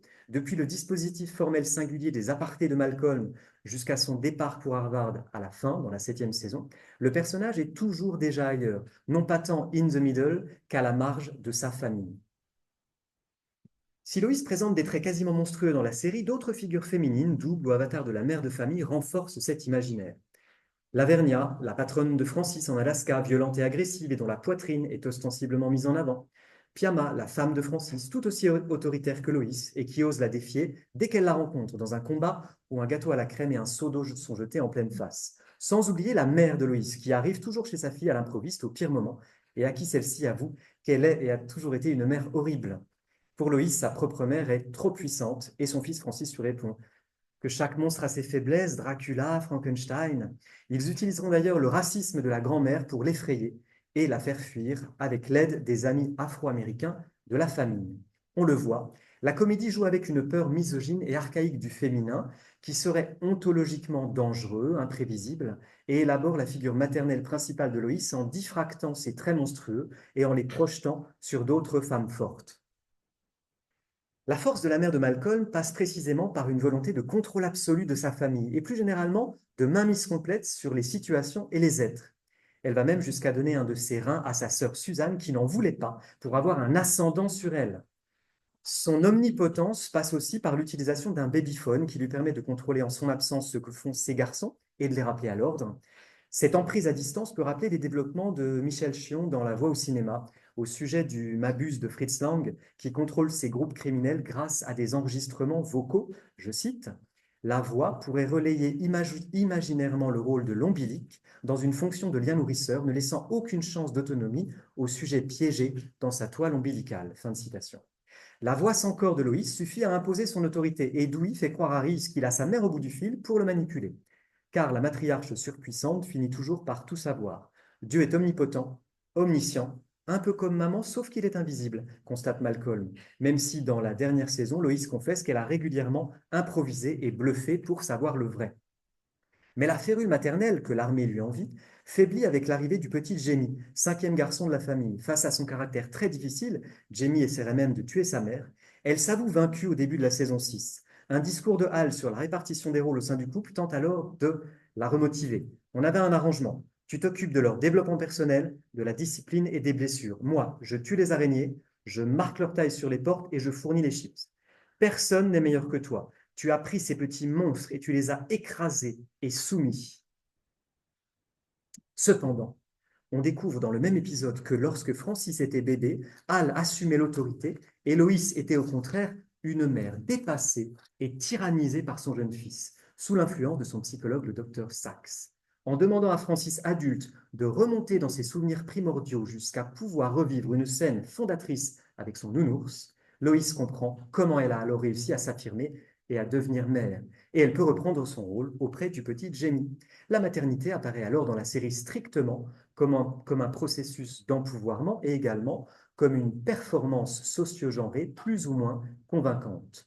Le genre est une parodie, écrit Judith Butler dans la dernière section de Troubles dans le genre, tout comme la maternité pour Loïs, un rôle à incarner, un costume à endosser. Comme le précise Butler, je cite, « Dire que le corps genré est performatif veut dire qu'il n'a pas de statut ontologiquement indépendant des différents actes qui constituent sa réalité. » La structure du jeu de rôle révèle l'un des mécanismes clés de la construction sociale du genre. Fin de citation. La fabrique du personnage de Loïs en femme et en mère dans la série est bien une impersonation, pour reprendre le mot de Butler, fondée sur la racine latine persona, désignant le masque des comédiens antiques. Et elle oscille entre la virago brutale et la femme outrancièrement sexualisée, notamment lorsque le supermarché où elle travaille l'incite à un maquillage très lourd, ce qui lui donne quasiment une apparence queer, voire drague. Si les liens familiaux sont mis en scène avant tout dans Malcolm sous la forme de jeux de pouvoir, c'est sans doute qu'ils ressortissent sur un mode comique à des structures archaïques et archétypales qu'on retrouve parallèlement dans la tragédie et que Roland Barthes a décrites notamment dans Sur Racine. Les personnages raciniens sont confrontés à un choix impossible selon Barthes, se soumettre à leur famille ou bien s'en détacher, s'arracher à leur sang. Je cite, « C'est donc essentiellement à sa force de rupture que l'on mesure le héros racinien. C'est fatalement son infidélité qui l'émancipe, écrit-il. Si l'émancipation échoue, le héros se réfugie dans la solution conformiste, comme dit Barthes. » On pourrait d'ailleurs voir dans les relations conflictuelles entre Loïs et ses fils le retournement burlesque des affrontements violents d'Agrippine et Néron pour le pouvoir dans Britannicus. Quand Francis annonce à ses parents qu'il a décidé de s'émanciper légalement pour échapper à un véritable enfer, celui de son foyer, la crise familiale explose et Hal, furieux, pourchasse son fils dans le quartier, puis le rattrape dans l'arbre où il avait tenté de se réfugier. Pourtant, une saison plus tard, Francis, apparemment plus mûr, reconnaît devant ses petits frères que parfois, maman a raison. Cette dialectique de l'affranchissement et de la soumission est thématisée tout au long de la série. Dans la saison 6, Loïs se rend compte ainsi que Dewey va voir dans le quartier une autre mère qui le satisfait davantage que la sienne. En un mot, il la trompe, le schéma édipien n'étant jamais loin. Elle s'en inquiète, se met à lire le magazine Mom's Monthly, qu'elle jette très vite, tandis que Dewey finit par se faire tatouer « Lois is my mother » en forme de pardon. Quant à Reese, habituellement rebelle et rétif à l'autorité maternelle, il rejoint dans le même épisode loufoque une meute de chiens, devenant temporairement loyal et obéissant avec ses maîtres. Autant de modulations burlesques autour des enjeux du pouvoir parental et des servitudes enfantines. Malgré la charge répétée contre l'autorité excessive de Loïs dans la série, on doit noter qu'un principe de compensation est à l'œuvre du début à la fin du show afin d'atténuer les aspects difficilement acceptables de cette figure maternelle. Cette logique compensatoire pourrait s'expliquer par la nécessité de plaire au public large et familial des grands networks pour une série diffusée principalement le dimanche en prime time, et par le besoin corrélé de rendre Loïs aimable en dépit de sa furie. Dès la fin du premier épisode de la série, Loïs vient rassurer Malcolm et le réconforter avant qu'il ne s'endorme. Quelques épisodes plus tard, une grippe la terrasse, comme une sorcière au don d'oracle ou de pitié, dans un délire fiévreux, elle se met à dire la vérité sur tous les sujets. Et les garçons ne se privent pas de lui poser des questions. Elle répond ainsi à Reese dans une forme de réassurance normative « Non, tu n'as pas été adopté, et oui, nous t'aimons ». Sa bravoure au travail en fait quasiment une figure héroïque et sa sensibilité est mise en exergue au fil des saisons, particulièrement à la fin du show, comme si la série voulait racheter le personnage excessif du début et la rendre idéologiquement plus consensuelle. Elle s'excuse même auprès de Francis pour tous les torts qu'elle lui a causés. « Tu méritais une mère plus patiente et plus attentionnée, mais à ma manière de mère imparfaite, je t'aime. » Et elle finit d'ailleurs par remporter le concours local de la meilleure mère, grâce à sa franchise complète, soulignant sur scène l'absence de liberté maternelle. Vous êtes coincé, vous aimez vos enfants, vous l'acceptez comme une merveilleuse malédiction. La surcharge mentale maternelle est mise en scène de façon variée et continue dans Malcolm. Le ménage et le rangement sont toujours à refaire, et Loïs utilise les tâches domestiques dans le 10e épisode de la saison 1 pour trouver des preuves à charge lui permettant de punir ses enfants et aussi son mari pour leur négligence. Pour se calmer, elle s'accorde un bain moussant en disant « c'est mon moment », indiquant bien que les enjeux spatio-temporels de la série sont à lire à travers le prisme genré, avoir une chambre à soi, pour reprendre le titre de Virginia Woolf, et du temps pour soi, reste pour elle des utopies dans Malcolm. Dans la saison 3, elle rejoint un book club pour échapper à son environnement exclusivement masculin et se rend compte que les mères de ce book club, qui ne lisent aucun livre, utilisent en fait cet espace-temps comme une occasion de libération féminine, même si elles finissent par développer une haine contre la mère parfaite du quartier, allant jusqu'à attaquer sa maison.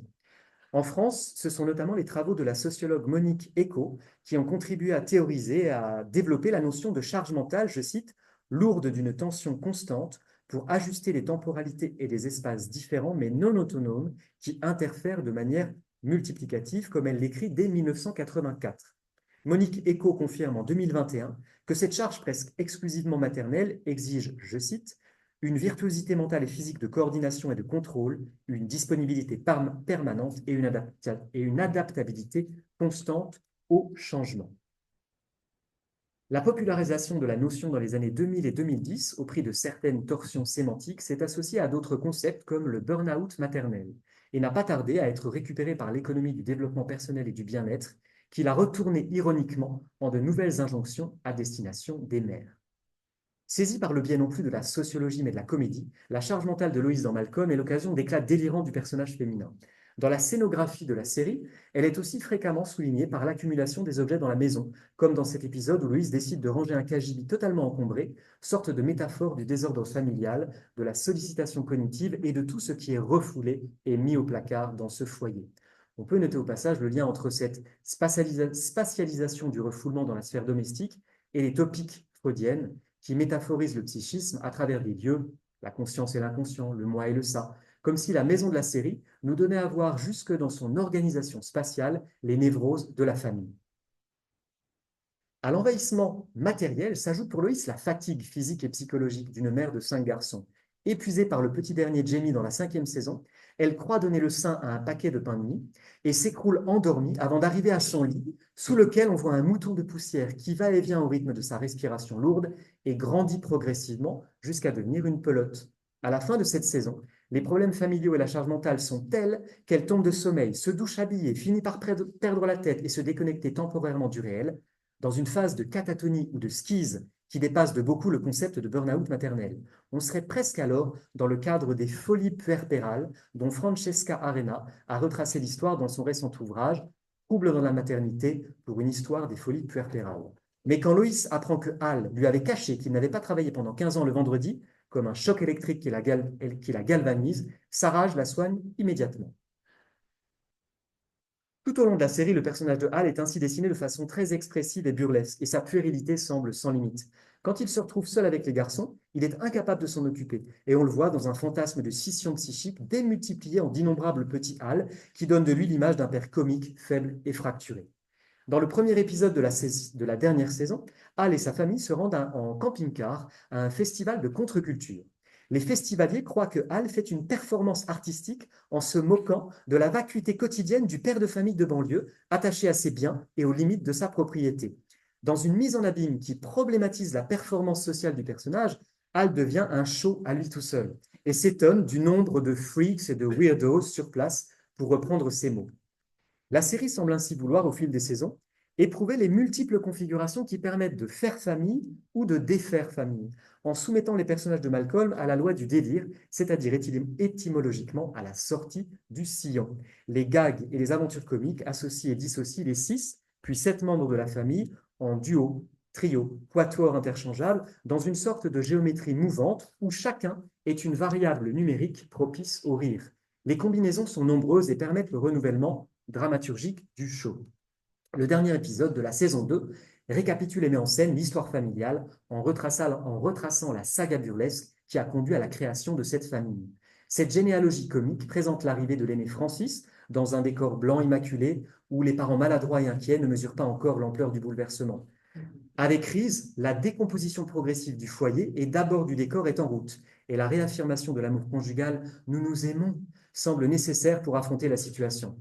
Tandis qu'avec la naissance de Malcolm, la dégringolade sociale et économique s'est accentuée et la panique au sujet de leur avenir pousse le couple à s'écharper. De façon concise, le public est ainsi témoin de la chute de cette famille lambda de la classe moyenne nord-américaine. L'anonymat lui confère d'ailleurs une vertu presque exemplaire qui correspond à la visée morale du genre comique. Au moment où Dewey, le 4e, fait son apparition, les autres enfants sont dans la boue, sous la pluie, comme si la famille s'enterrait. Il faut que nous arrangions ça, décident alors Loïs et Hal, dans une fin d'épisode sentimentale et conforme aux valeurs familiales. Les contraintes de réassurance sociale des spectacles familiaux de Network, on peut secouer l'édifice par la comédie, mais pas jusqu'au point de l'abattre.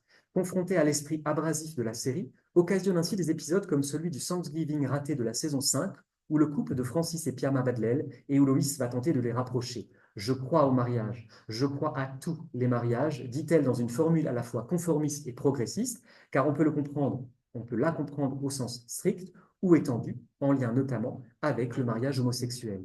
Si la religion est quasiment absente de la série, l'institution du mariage est toujours validée in extremis malgré ses dysfonctionnements.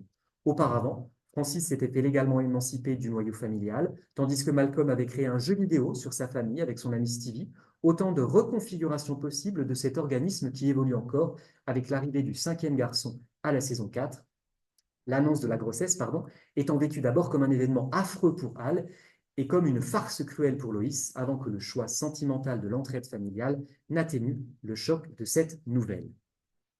Dans cette même saison 4, un épisode centré sur la rédaction du testament des parents anticipe la décomposition familiale. Al va jusqu'à dire à sa femme « Tu mourras la première et je me suiciderai ensuite ».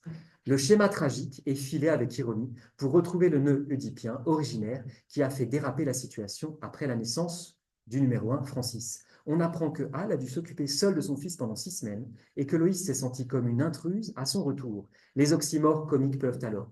Je suis la pire mère de tous les temps, se lamente Loïs. Al enchaîne. On est des ratés. Une pub pour la stérilisation. Cette famille est un désastre. Mais comme souvent, la fin de l'épisode renverse la catastrophe.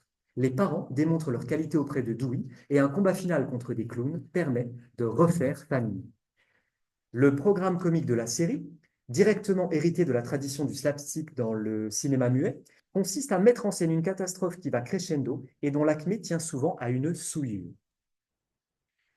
Un spectacle de la classe des surdoués se termine ainsi dans le vomi à cause de la viande que Al a donnée à tous les végétariens. Une fête d'Halloween s'achève par le catapultage de liquides immondes.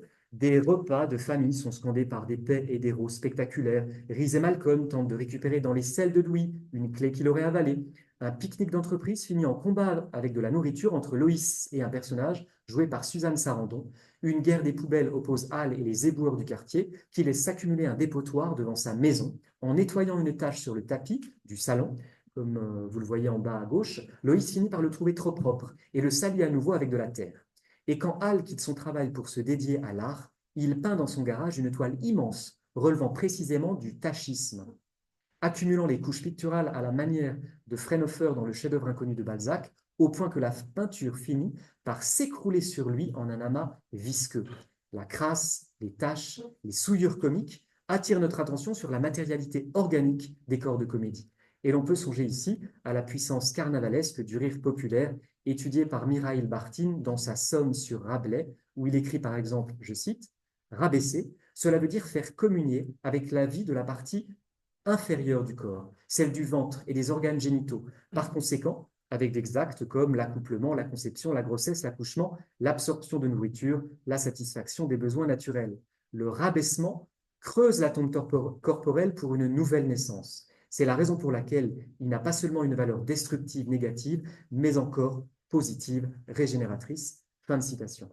Dès le début de la série, le mariage et la conjugalité sont colorés par la sexualité des parents, particulièrement active et relevant du bas corporel carnavalesque.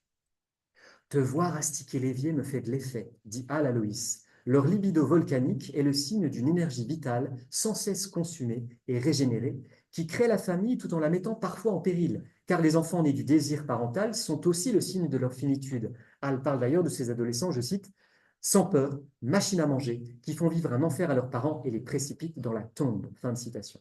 À travers un imaginaire descensionnel qui est précisément celui de la souillure excrémentielle évoquée par Bartin. D'ailleurs, le personnage de Al, si peu adulte et si prompt à la bagarre enfantine, se place tout entier du côté de la pulsion et de son irrépressible accomplissement. Au sein du foyer, la table de la salle à manger et le lit parental constituent au sens fort des lieux, des topoi liés aux fonctions vitales, se nourrir, dormir, se reproduire. La dramaturgie et la scénographie du show s'organisent souvent entre l'espace commun où la famille se restaure et l'espace intime où la famille se crée. L'équivalence entre sexualité et nourriture est thématisée dans un concours consistant à ingurgiter le maximum de saucisses, forcément phalliques, que Loïs et Al remportent en mangeant la dernière ensemble avant de s'embrasser. L'obscénité et le bas corporel figurés dans la série sont fréquemment associés à une figure maternelle fondatrice qui n'est pas Loïs, mais sa mère. Dans la saison 3, Francis est justement contraint de passer un Noël avec la grand-mère, odieuse et violente au-delà de l'imaginable. Une scène traumatique se produit alors. La grand-mère s'est endormie en fumant, sa cigarette tombe dans son entrejambe et Francis doit aller la récupérer. Il se lavera les mains avec de la vodka immédiatement après. On retrouve ici la force archaïque du rire populaire directement reliée au point d'origine de la famille de Malcolm. Et l'on pourrait alors songer au mythe grec de Baobo, personnage obscène dont la vulve comique déclenche l'hilarité de la déesse Déméter. De l'Antiquité aux séries télévisées du XXIe siècle naissant, un continuum semble à l'œuvre dans l'imaginaire et les structures anthropologiques qui reconduisent des enjeux symboliques centrés ici sur la puissance féminine et le point d'origine maternelle des familles. Le fait que la scène ait lieu à Noël surdétermine d'ailleurs la référence à la naissance et à la maternité. Une saison plus tard, la série enfonce le clou de façon plus radicale encore en transformant l'accouchement de Loïs en spectacle comique qui conduit Francis à devoir accoucher sa propre mère. Tu vas mettre ta main à l'intérieur de maman et sortir ce bébé. Le retour à l'origine est littéral, du fils à la mère pour accompagner la venue du nouveau fils. De façon significative, le père est absent et empêché d'assister à la naissance. Dans la même logique, Loïs apprend plus tard que son père biologique lui est en réalité totalement inconnu, projetant sur la famille le fantasme du matriarcat et de l'autofécondation, comme si la grand-mère avait engendré seule toute la famille. La manière dont la mère de Loïs présente sa fille à ses amis confirme la force de cet imaginaire matriciel. C'est celle qui a l'usine à fabriquer des imbéciles entre les jambes. L'usine continue de fonctionner jusqu'au dernier épisode où Loïs apprend qu'elle est à nouveau enceinte d'un 6e enfant, tandis que les garçons déverrouillent la boîte qui cache leurs pires bêtises. Ils avaient fait croire à Loïs qu'elle était malade et allait mourir. La pulsion mortifère côtoie l'élan vital irréductible avec une âpreté constante. En définitive, Malcolm entreprend de jouer avec les règles de bienséance imposées au grand network en conservant au fil de ses 7 saisons une forme de vigueur anticonformiste et une esthétique burlesque et cartoonesque qui interroge les fonctions sociales au sein de la famille nord-américaine. Un épisode met d'ailleurs en scène les enjeux de la censure et les limites de la liberté créative dans le journal du lycée de Malcolm et s'achève par une exclamation ironique du petit Stevie, avide de contenu libre, voire licencieux, « Thank you Cinemax ». Est-ce à dire que Malcolm aurait détourné et fait passer comme en contrebande des éléments subversifs propres aux chaînes du câble? Son créateur, Linwood Boomer, explique que la série a pu être tournée et finalement diffusée presque par accident, grâce à une vacance temporaire du pouvoir à la tête du 4e grand network états-unien. Toutefois, Fox avait déjà permis, par exemple, l'existence de Mariés 2 enfants ou des Simpsons plus de 10 ans auparavant, confirmant que la tension dialectique entre le progressisme et le conservatisme est régulièrement à l'œuvre dans ces programmes. Pour reprendre les mots de David Roche dans un article récent de TV-Séries où il étudie les structures idéologiques qui font justement la sitcom Mariés 2 enfants de Fox, le genre comique est profondément ambivalent, nous offrant le plaisir de la rupture circonscrit par le statu quo, en version originale The Pleasure of Disruption contained by the status quo. Mais il est un autre plaisir que l'expérience sérielle de Malcolm nous propose également, celui de suivre la métamorphose des fils de Loïs qui grandissent de saison en saison, la série documentant leur évolution et nous faisant éprouver cette émotion temporelle singulière que seule cette forme audiovisuelle autorise de manière aussi ample et expressive. Je vous remercie.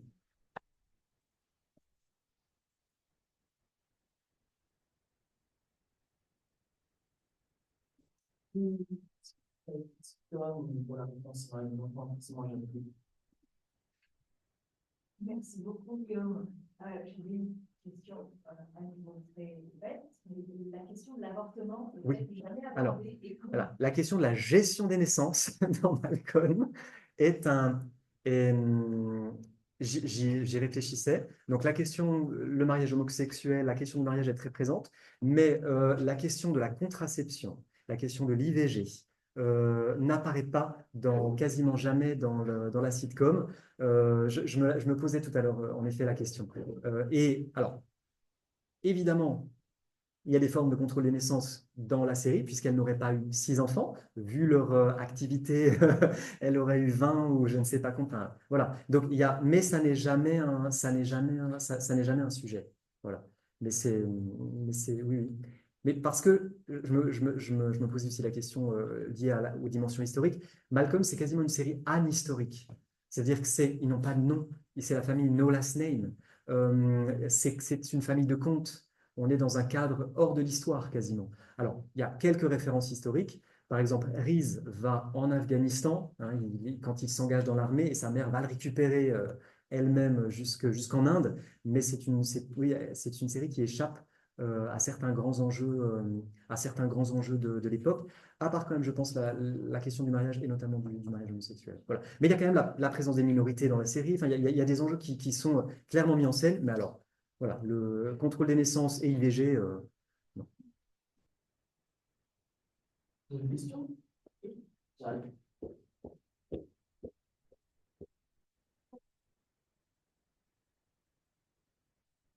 Je me demandais si le pendant dramatique de Loïs n'est pas l'inescargot dans Desperate Housewives par rapport à la charge mentale, etc. Et notamment dans la problématique de l'enfant de trop, on va dire. Oui. Parce que ici, il met en danger la famille, mais vu que c'est le comique de la solidarité, la famille va quand même tenir ensemble, sinon on va perdre l'intérêt de Malcolm. Donc en fait, on ne peut pas séparer cette famille sans finir la série. Oui. Et au contraire, par contre, dans Desperate Housewives, Paige conduit la famille au divorce de Tom Scavo et de Lina Scavo. Oui, oui, vous avez tout à fait raison. Et alors, Loïs, à plusieurs reprises, quitte le foyer, hein. C'est-à-dire, elle quitte par ce moment de catatonie, là, cette période où elle a un moment de disruption majeure, hein, où elle est complètement, elle devient folle, quoi, hein. C'est la folie temporaire qui l'a fait. Et puis, elle les laisse tomber aussi à plusieurs reprises, et notamment lors d'un épisode où elle plaque tout et elle va s'entraîner dans un practice de baseball, hein, voilà, à taper dans une balle. Mais voilà, ça reste une version homéopathique du divorce, on va dire. Voilà. Elle revient ensuite parce qu'il ne peut pas en être autrement. C'est peut-être la solution à tous les couples. Une autre question? Oui. Après Benjamin. Justement, pour rebondir sur ce qu'a dit Sarah et sur l'exemple de lunettes, est-ce que, ça je me souviens pas pour l'avoir vu la série, est-ce qu'il est question à un moment donné de l'anecdote justement pour Al, ce qui serait intéressant en termes à la fois de contraception et puis cette idée que c'est pour associer à une démasculation. Oui, alors ça, oui. Non, mais voilà, il y a une réplique très très drôle où dans une voiture, toute la famille est réunie avec Piama, la femme de Francis, et le mot castré apparaît qu'est-ce que que signifie castré, demande le petit Louis, et Piama dit demande à ta mère. Voilà, hein, donc elle t'expliquera. Donc oui, la castration est symbolique, hein, évidemment, mais concernant Al, non. Al, il est une sorte de chaos pulsionnel. C'est un enfant, c'est un adulte qui est un enfant, et non, il n'est pas question pour lui de réfréner et d'empêcher son pouvoir reproducteur. Voilà. Donc, dernier épisode, elle est à nouveau enceinte. À un moment, tu as évoqué le fils aîné, je crois, qui dit maman c'est mieux, c'est ça? Maman c'est mieux. Ah, à un moment, parfois maman a raison. Oui, ouais. Oui. Du coup, ça me fait penser aux sitcoms des années 50-60, Father No Space. Oui, là c'est Mother No Space. Voilà, est-ce que tu vois cette série comme une sorte de réponse à distance à ces sitcoms qui finalement mettaient en scène des tracas quotidiens et des petites bêtises des enfants sans conséquence, et puis qui présentaient le père comme la pondération, la sagesse et le respect paternel, alors que la mère était plus dépassée, plus laxiste. Oui, bien là, sûr. Il y a une inversion avec le traitement de la tonalité, avec la tonalité burlesque, hein, qui est la touche de Malcolm. Oui, en effet. Qui passe par l'hystérie. Oui. Parce que la pondération masculine du père qui sait, là, elle se transforme en hystérie de la mère. Oui, et le personnage le personnage de Al, évidemment, mais par rapport à sa femme, hein, il est dans une folie et un délire qui est aussi puissant, voire bien pire que le sien encore parfois, en effet. Moi, j'avais une question parce qu'on parle, je ne sais pas qui pourrait, ça me fait penser à, concernant la notion de charge mentale. Moi, je m'adresse à tous les spécialistes de la culture américaine et j'ai évoqué la sociologue française Eco, qui la développe en France, et on sait le succès qu'elle a eu ensuite dans les années 2000 et 2010. Est-ce que dans l'univers anglo-américain, cette notion a des sources qui sont... Comment? La thèse de Jessica Thrasher. Oui. Ouais.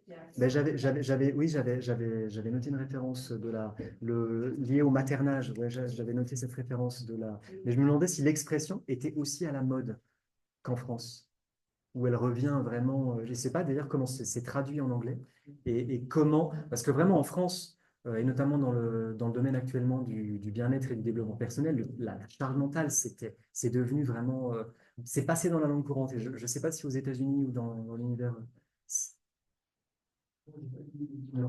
D'accord, ok. Même la traduction, je me posais la question même de comment on traduirait. Charge mentale, c'est tellement. Oui, juste une petite parenthèse, et c'est juste par rapport à la Fox. Oui. Quand vous avez souligné la question de l'ambivalence idéologique dans Oui. de la chaîne, Oui. Juste, faut se dire quand même que c'est pas la même chaîne Oui. qui fait Marie les enfants, les Simpsons à l'époque. Qu'en 2000, qui est justement une chaîne jeune. Oui. Qui s'adresse à un public jeune et urbain, et qui veut conquérir ce public-là, que dans les années... Au début 2000 ou...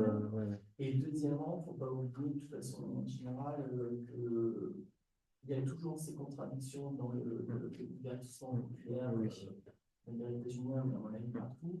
Parce que le but, c'est aussi de ne pas exclure le public. Ah ben non, là, il faut... On a beau parler de neurocasting, néanmoins, on ne peut pas non plus... Oui, non, évidemment, la diffusion en prime time... Voilà, juste pour dire que d'une part, c'est pas la même chaîne qui a fait effectivement la mise en donc c'est peut-être plus étonnant, en fait, qu'il y ait un numéro. Si on se positionne... En tout cas, c'est ce que Linwood Boomer, le créateur, dit. Hein. Après, il dit vraiment, il y a eu un moment de vacances du pouvoir entre deux équipes de direction, et ils ont réussi à faire passer la sitcom à ce moment-là. Voilà. Si on se tutoie, Oui. pour répondre à ta question, donc, je vois que le National Institute of Health cite voilà, selon la discipline dans laquelle se placent les chercheurs. Hein. Donc, ce qui a été vulgarisé, c'était l'idée de mental load, mais c'est vrai que je ne l'avais pas entendu jusqu'à récemment. Ça c'est même la traduction. Je vois la BBC qui parle de The Hidden Load, How Thinking of Everything Holds Months Back. Donc voilà, donc là on vous en doute The Hidden Load. Mais je vois que les sociologues qui réfléchissent parlent de Gendered Mental Labor pour ramener ça à, voilà, pour pas psychologiser, donc désociologiser le problème, et pour revenir à cette question de la division du travail, évidemment, c'est les enquêtes de Monique Eco en France depuis les années 70 étaient centrées, donc ces enquêtes sociologiques, sur des mères de famille dans des zones périurbaines au moment de l'acquisition à la propriété et de la pousse des lotissements à partir des années 70 et 80 dans toute la France. Voilà, donc ça rentre vraiment dans ce cadre-là. Question, je me demandais si les sopranos et notamment Lydia avaient pu influencer cette idée de la mère âgée, hein, oui, là. comme Gorgone. Bonne question. Je pense que là, on est vraiment c'est un personnage de comédie archaïque, quoi. C'est entre la sorcière et la... Voilà, on est dans ce type de personnage. Hein, Bien, on pourra pas faire. Et c'est que les femmes de Malcolm qui ont ensuite vu Bryan Cranston Breaking Bad. dans Breaking Bad ont été très impressionnés par le cheminement et ce casting intertextuel. Mais est-ce que tu vois la scène du camping-car, tu vois, ah oui, oui, le lien, d'acteur show, oui, comme une c'est scène vrai. qui va venir en rejoignant Oui, tout à fait. Ouais. C'est vrai. Mais je pense, si, je pense que tu as raison et que c'est évident. Oui. Et oui, on est dans le premier épisode de la 7e saison, le camping-car. Et si, merci pour le. À mon avis, c'est très juste, en effet.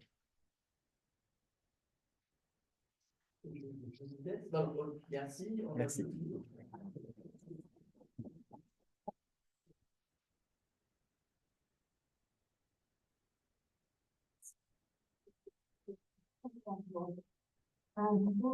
On se retrouve pour les participants, pour les intervenants, on se retrouve ce soir à partir de 19h30 au restaurant L'Artichaut dans les Buissons.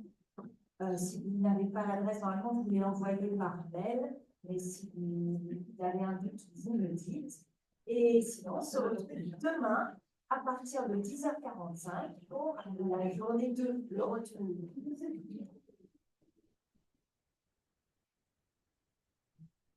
So see you at the restaurant later around 7:30. The restaurant is called L'Artichaut. It's downtown. It's like a 15-20 minute walk from here.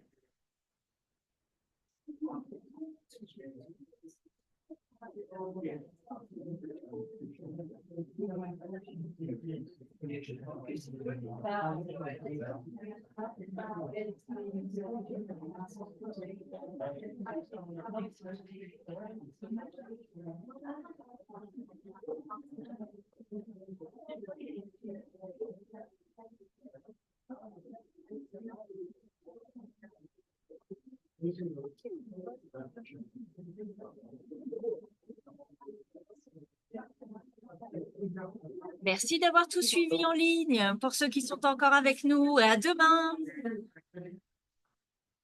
Une petite question.